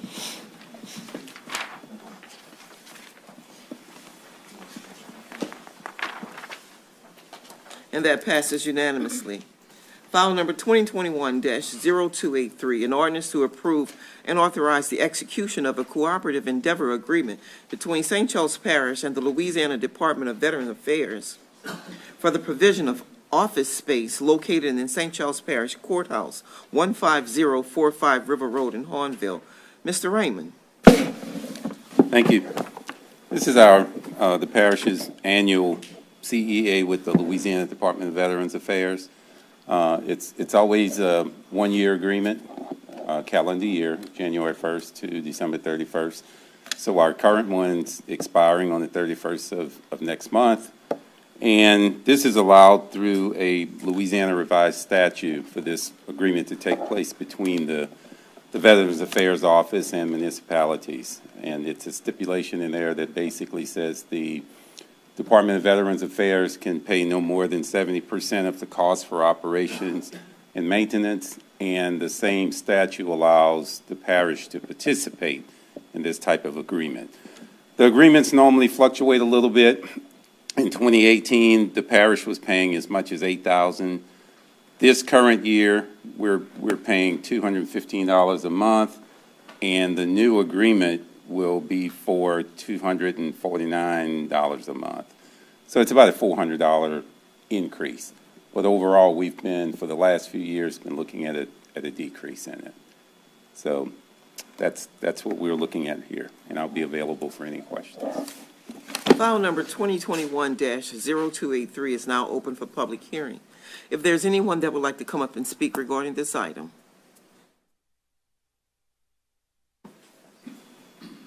Seeing none, Public hearing is closed. Any council discussion? Seeing none, please cast your votes for file number 2021-0283.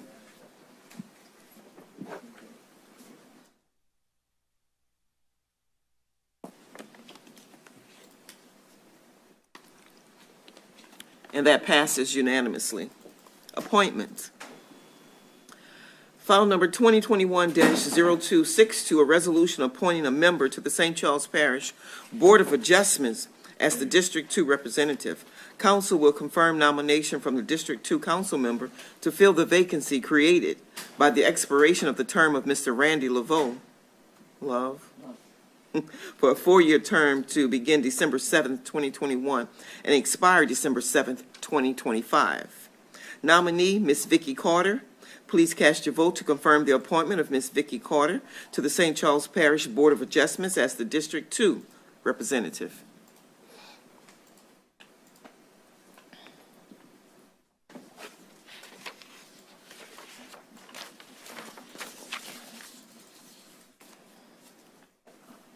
And that passes unanimously.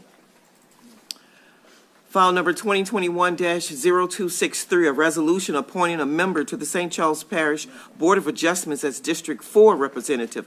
Council will confirm nomination from the District 4 council member to fill the vacancy created by the expiration of the term of Mr. Robert Price. 4-year term to begin December 7th, 2021 and expire December 7th, 2025. Nominee, Mr. Ernest Yusey. Please cast your vote to confirm the appointment of Mr. Ernest Yusey to the St. Charles Parish Board of Adjustments as District 4 representative.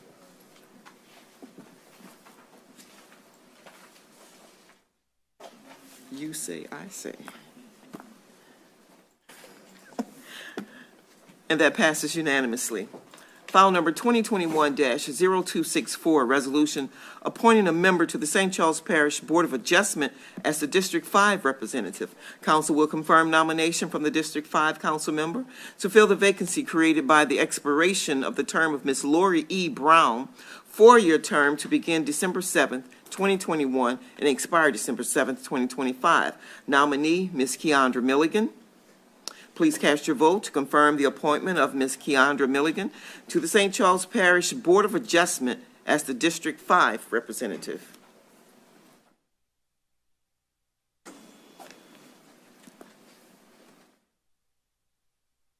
And that passes unanimously.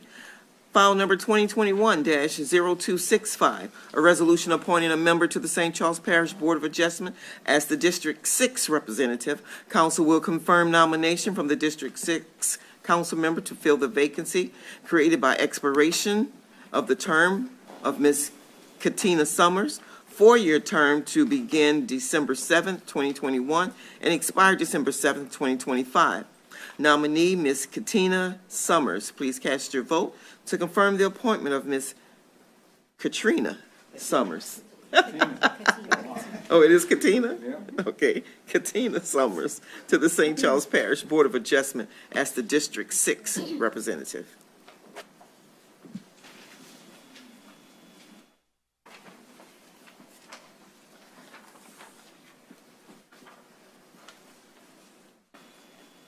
And that passes unanimously. File number 2021-0278, a resolution to appoint a member to the St. Charles Parish Planning and Zoning Commission as the District 5 representative. Council will confirm nomination from the District 5 council member to fill the vacancy caused by the resignation of the term of Mr. Michael J. Dunn, unexpired term to begin immediately and expire May 31st, 2023. Nominee, Mr. Ryan Price.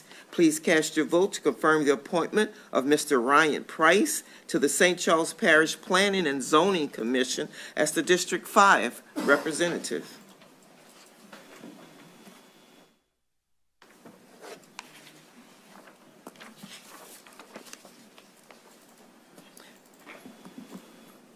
And that passes unanimously. Meetings, announcements, notices, etc. Meeting, Library Board of Control. Tuesday, November 16th, 6 p.m., council chambers. Hospital Hospital Service District Number 1, Wednesday, November 17, 2 p.m., council chambers. Board of Adjustment, ZBA, Thursday, November 18th, 7 p.m., council chambers. Housing Authority, Tuesday, November 30th, 6 p.m., council chambers. Lafourche Basin Levy District, Wednesday, December 1st, 6 p.m., Lafourche Basin Levy District Office, 21380 Highway 20, Vacherie. Planning and Zoning Commission, Thursday, December 2nd, 6 p.m., council chambers. Hurricane Protection Project Committee meeting, Monday, December 6th, 5 p.m., council chambers. St. Charles Parish Council, Monday, December 6th, 6 p.m., council chambers. Announcements, parish holiday, Thursday, November 25th, and Friday, November 26th, Thanksgiving. Please note that there will be a 3-week lapse between council meetings. The next regular council meeting will be held on Monday, December 6th, 2021. Board of Review. Parish Council will be sitting as the Board of Review December 9th through December 23rd, 2021. Assessment list. Written and oral protests must be received by the Parish Council office by December 13, 4 p.m. Special matters to be considered by the council. Item 2021-0286, review 2022 Parish Council meeting schedule. Adopt December 6, 2021. Item number 2021-0287, accept nominations, presiding officer for 2022 chairman, St. Charles Parish Council, confirmed December 6, 2021. Nomination, I'm asking for a nomination for chairman.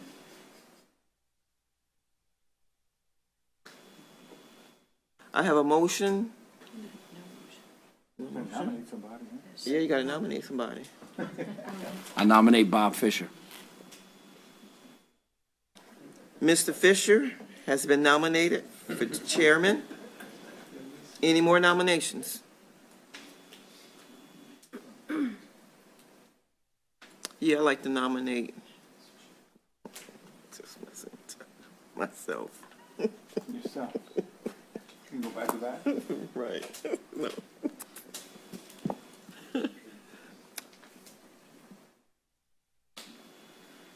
So now a motion and a second is needed for the nomination.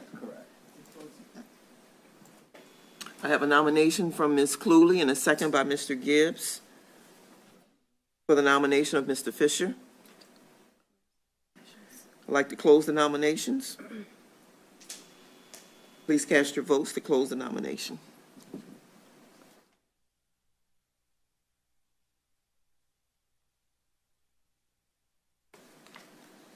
And that passes unanimously.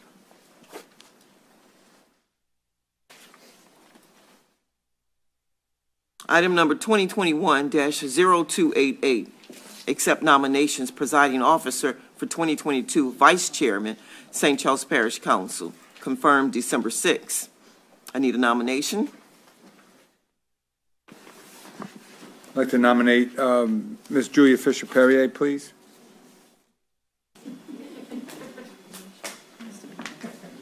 I have a nomination for Ms. Perrier. Any other nominations? Ms. Fonseca. I'd like to nominate Beth Billings.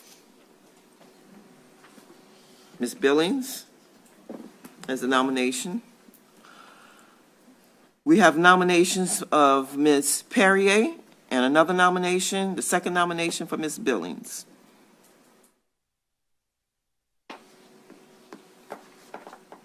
Let me close it still. You don't decide right now.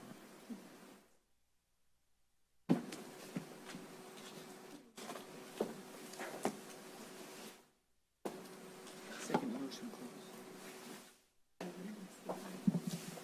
We don't vote for this.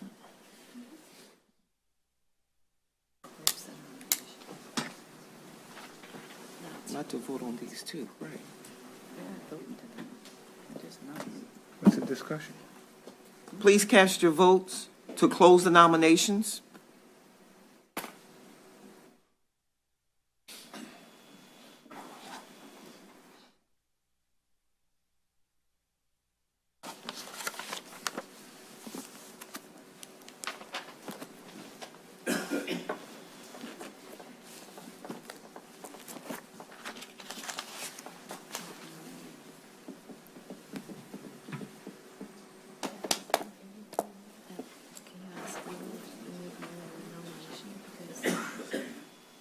We have two.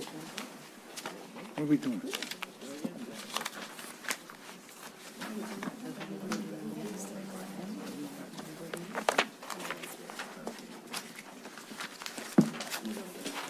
Legal?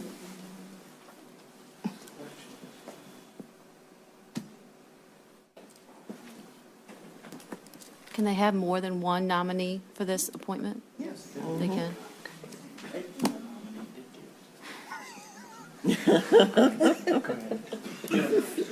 We already motioned to close.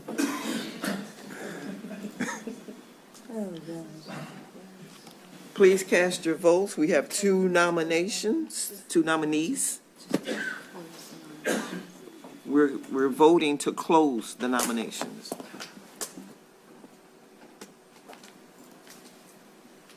And that passes unanimously. Adjournment. I need a motion and a second to adjourn.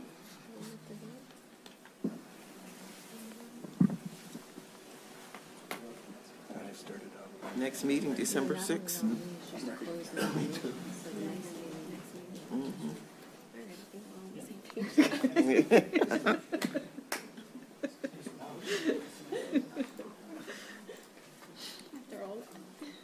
I don't know what you waiting for, the thing to work?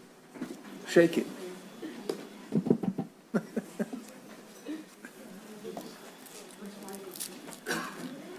On behalf of the Parish Council, we hope that everyone has a safe and We happy. didn't vote to adjourn yet. Trying to get- We're casting your vote. We're waiting on somebody to cast the vote. Cast a vote. We can't get out of motion. Can't get out the motion. I have a motion by Mr. Dufresne and a second by Mr. Gibbs. We have not adjourned yet.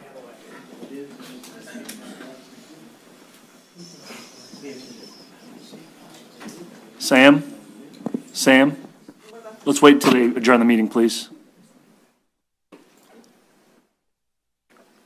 And that passes unanimously. On behalf of the Parish Council, we hope that everyone has have a safe and happy Thanksgiving. Have a great evening. We are officially adjourned.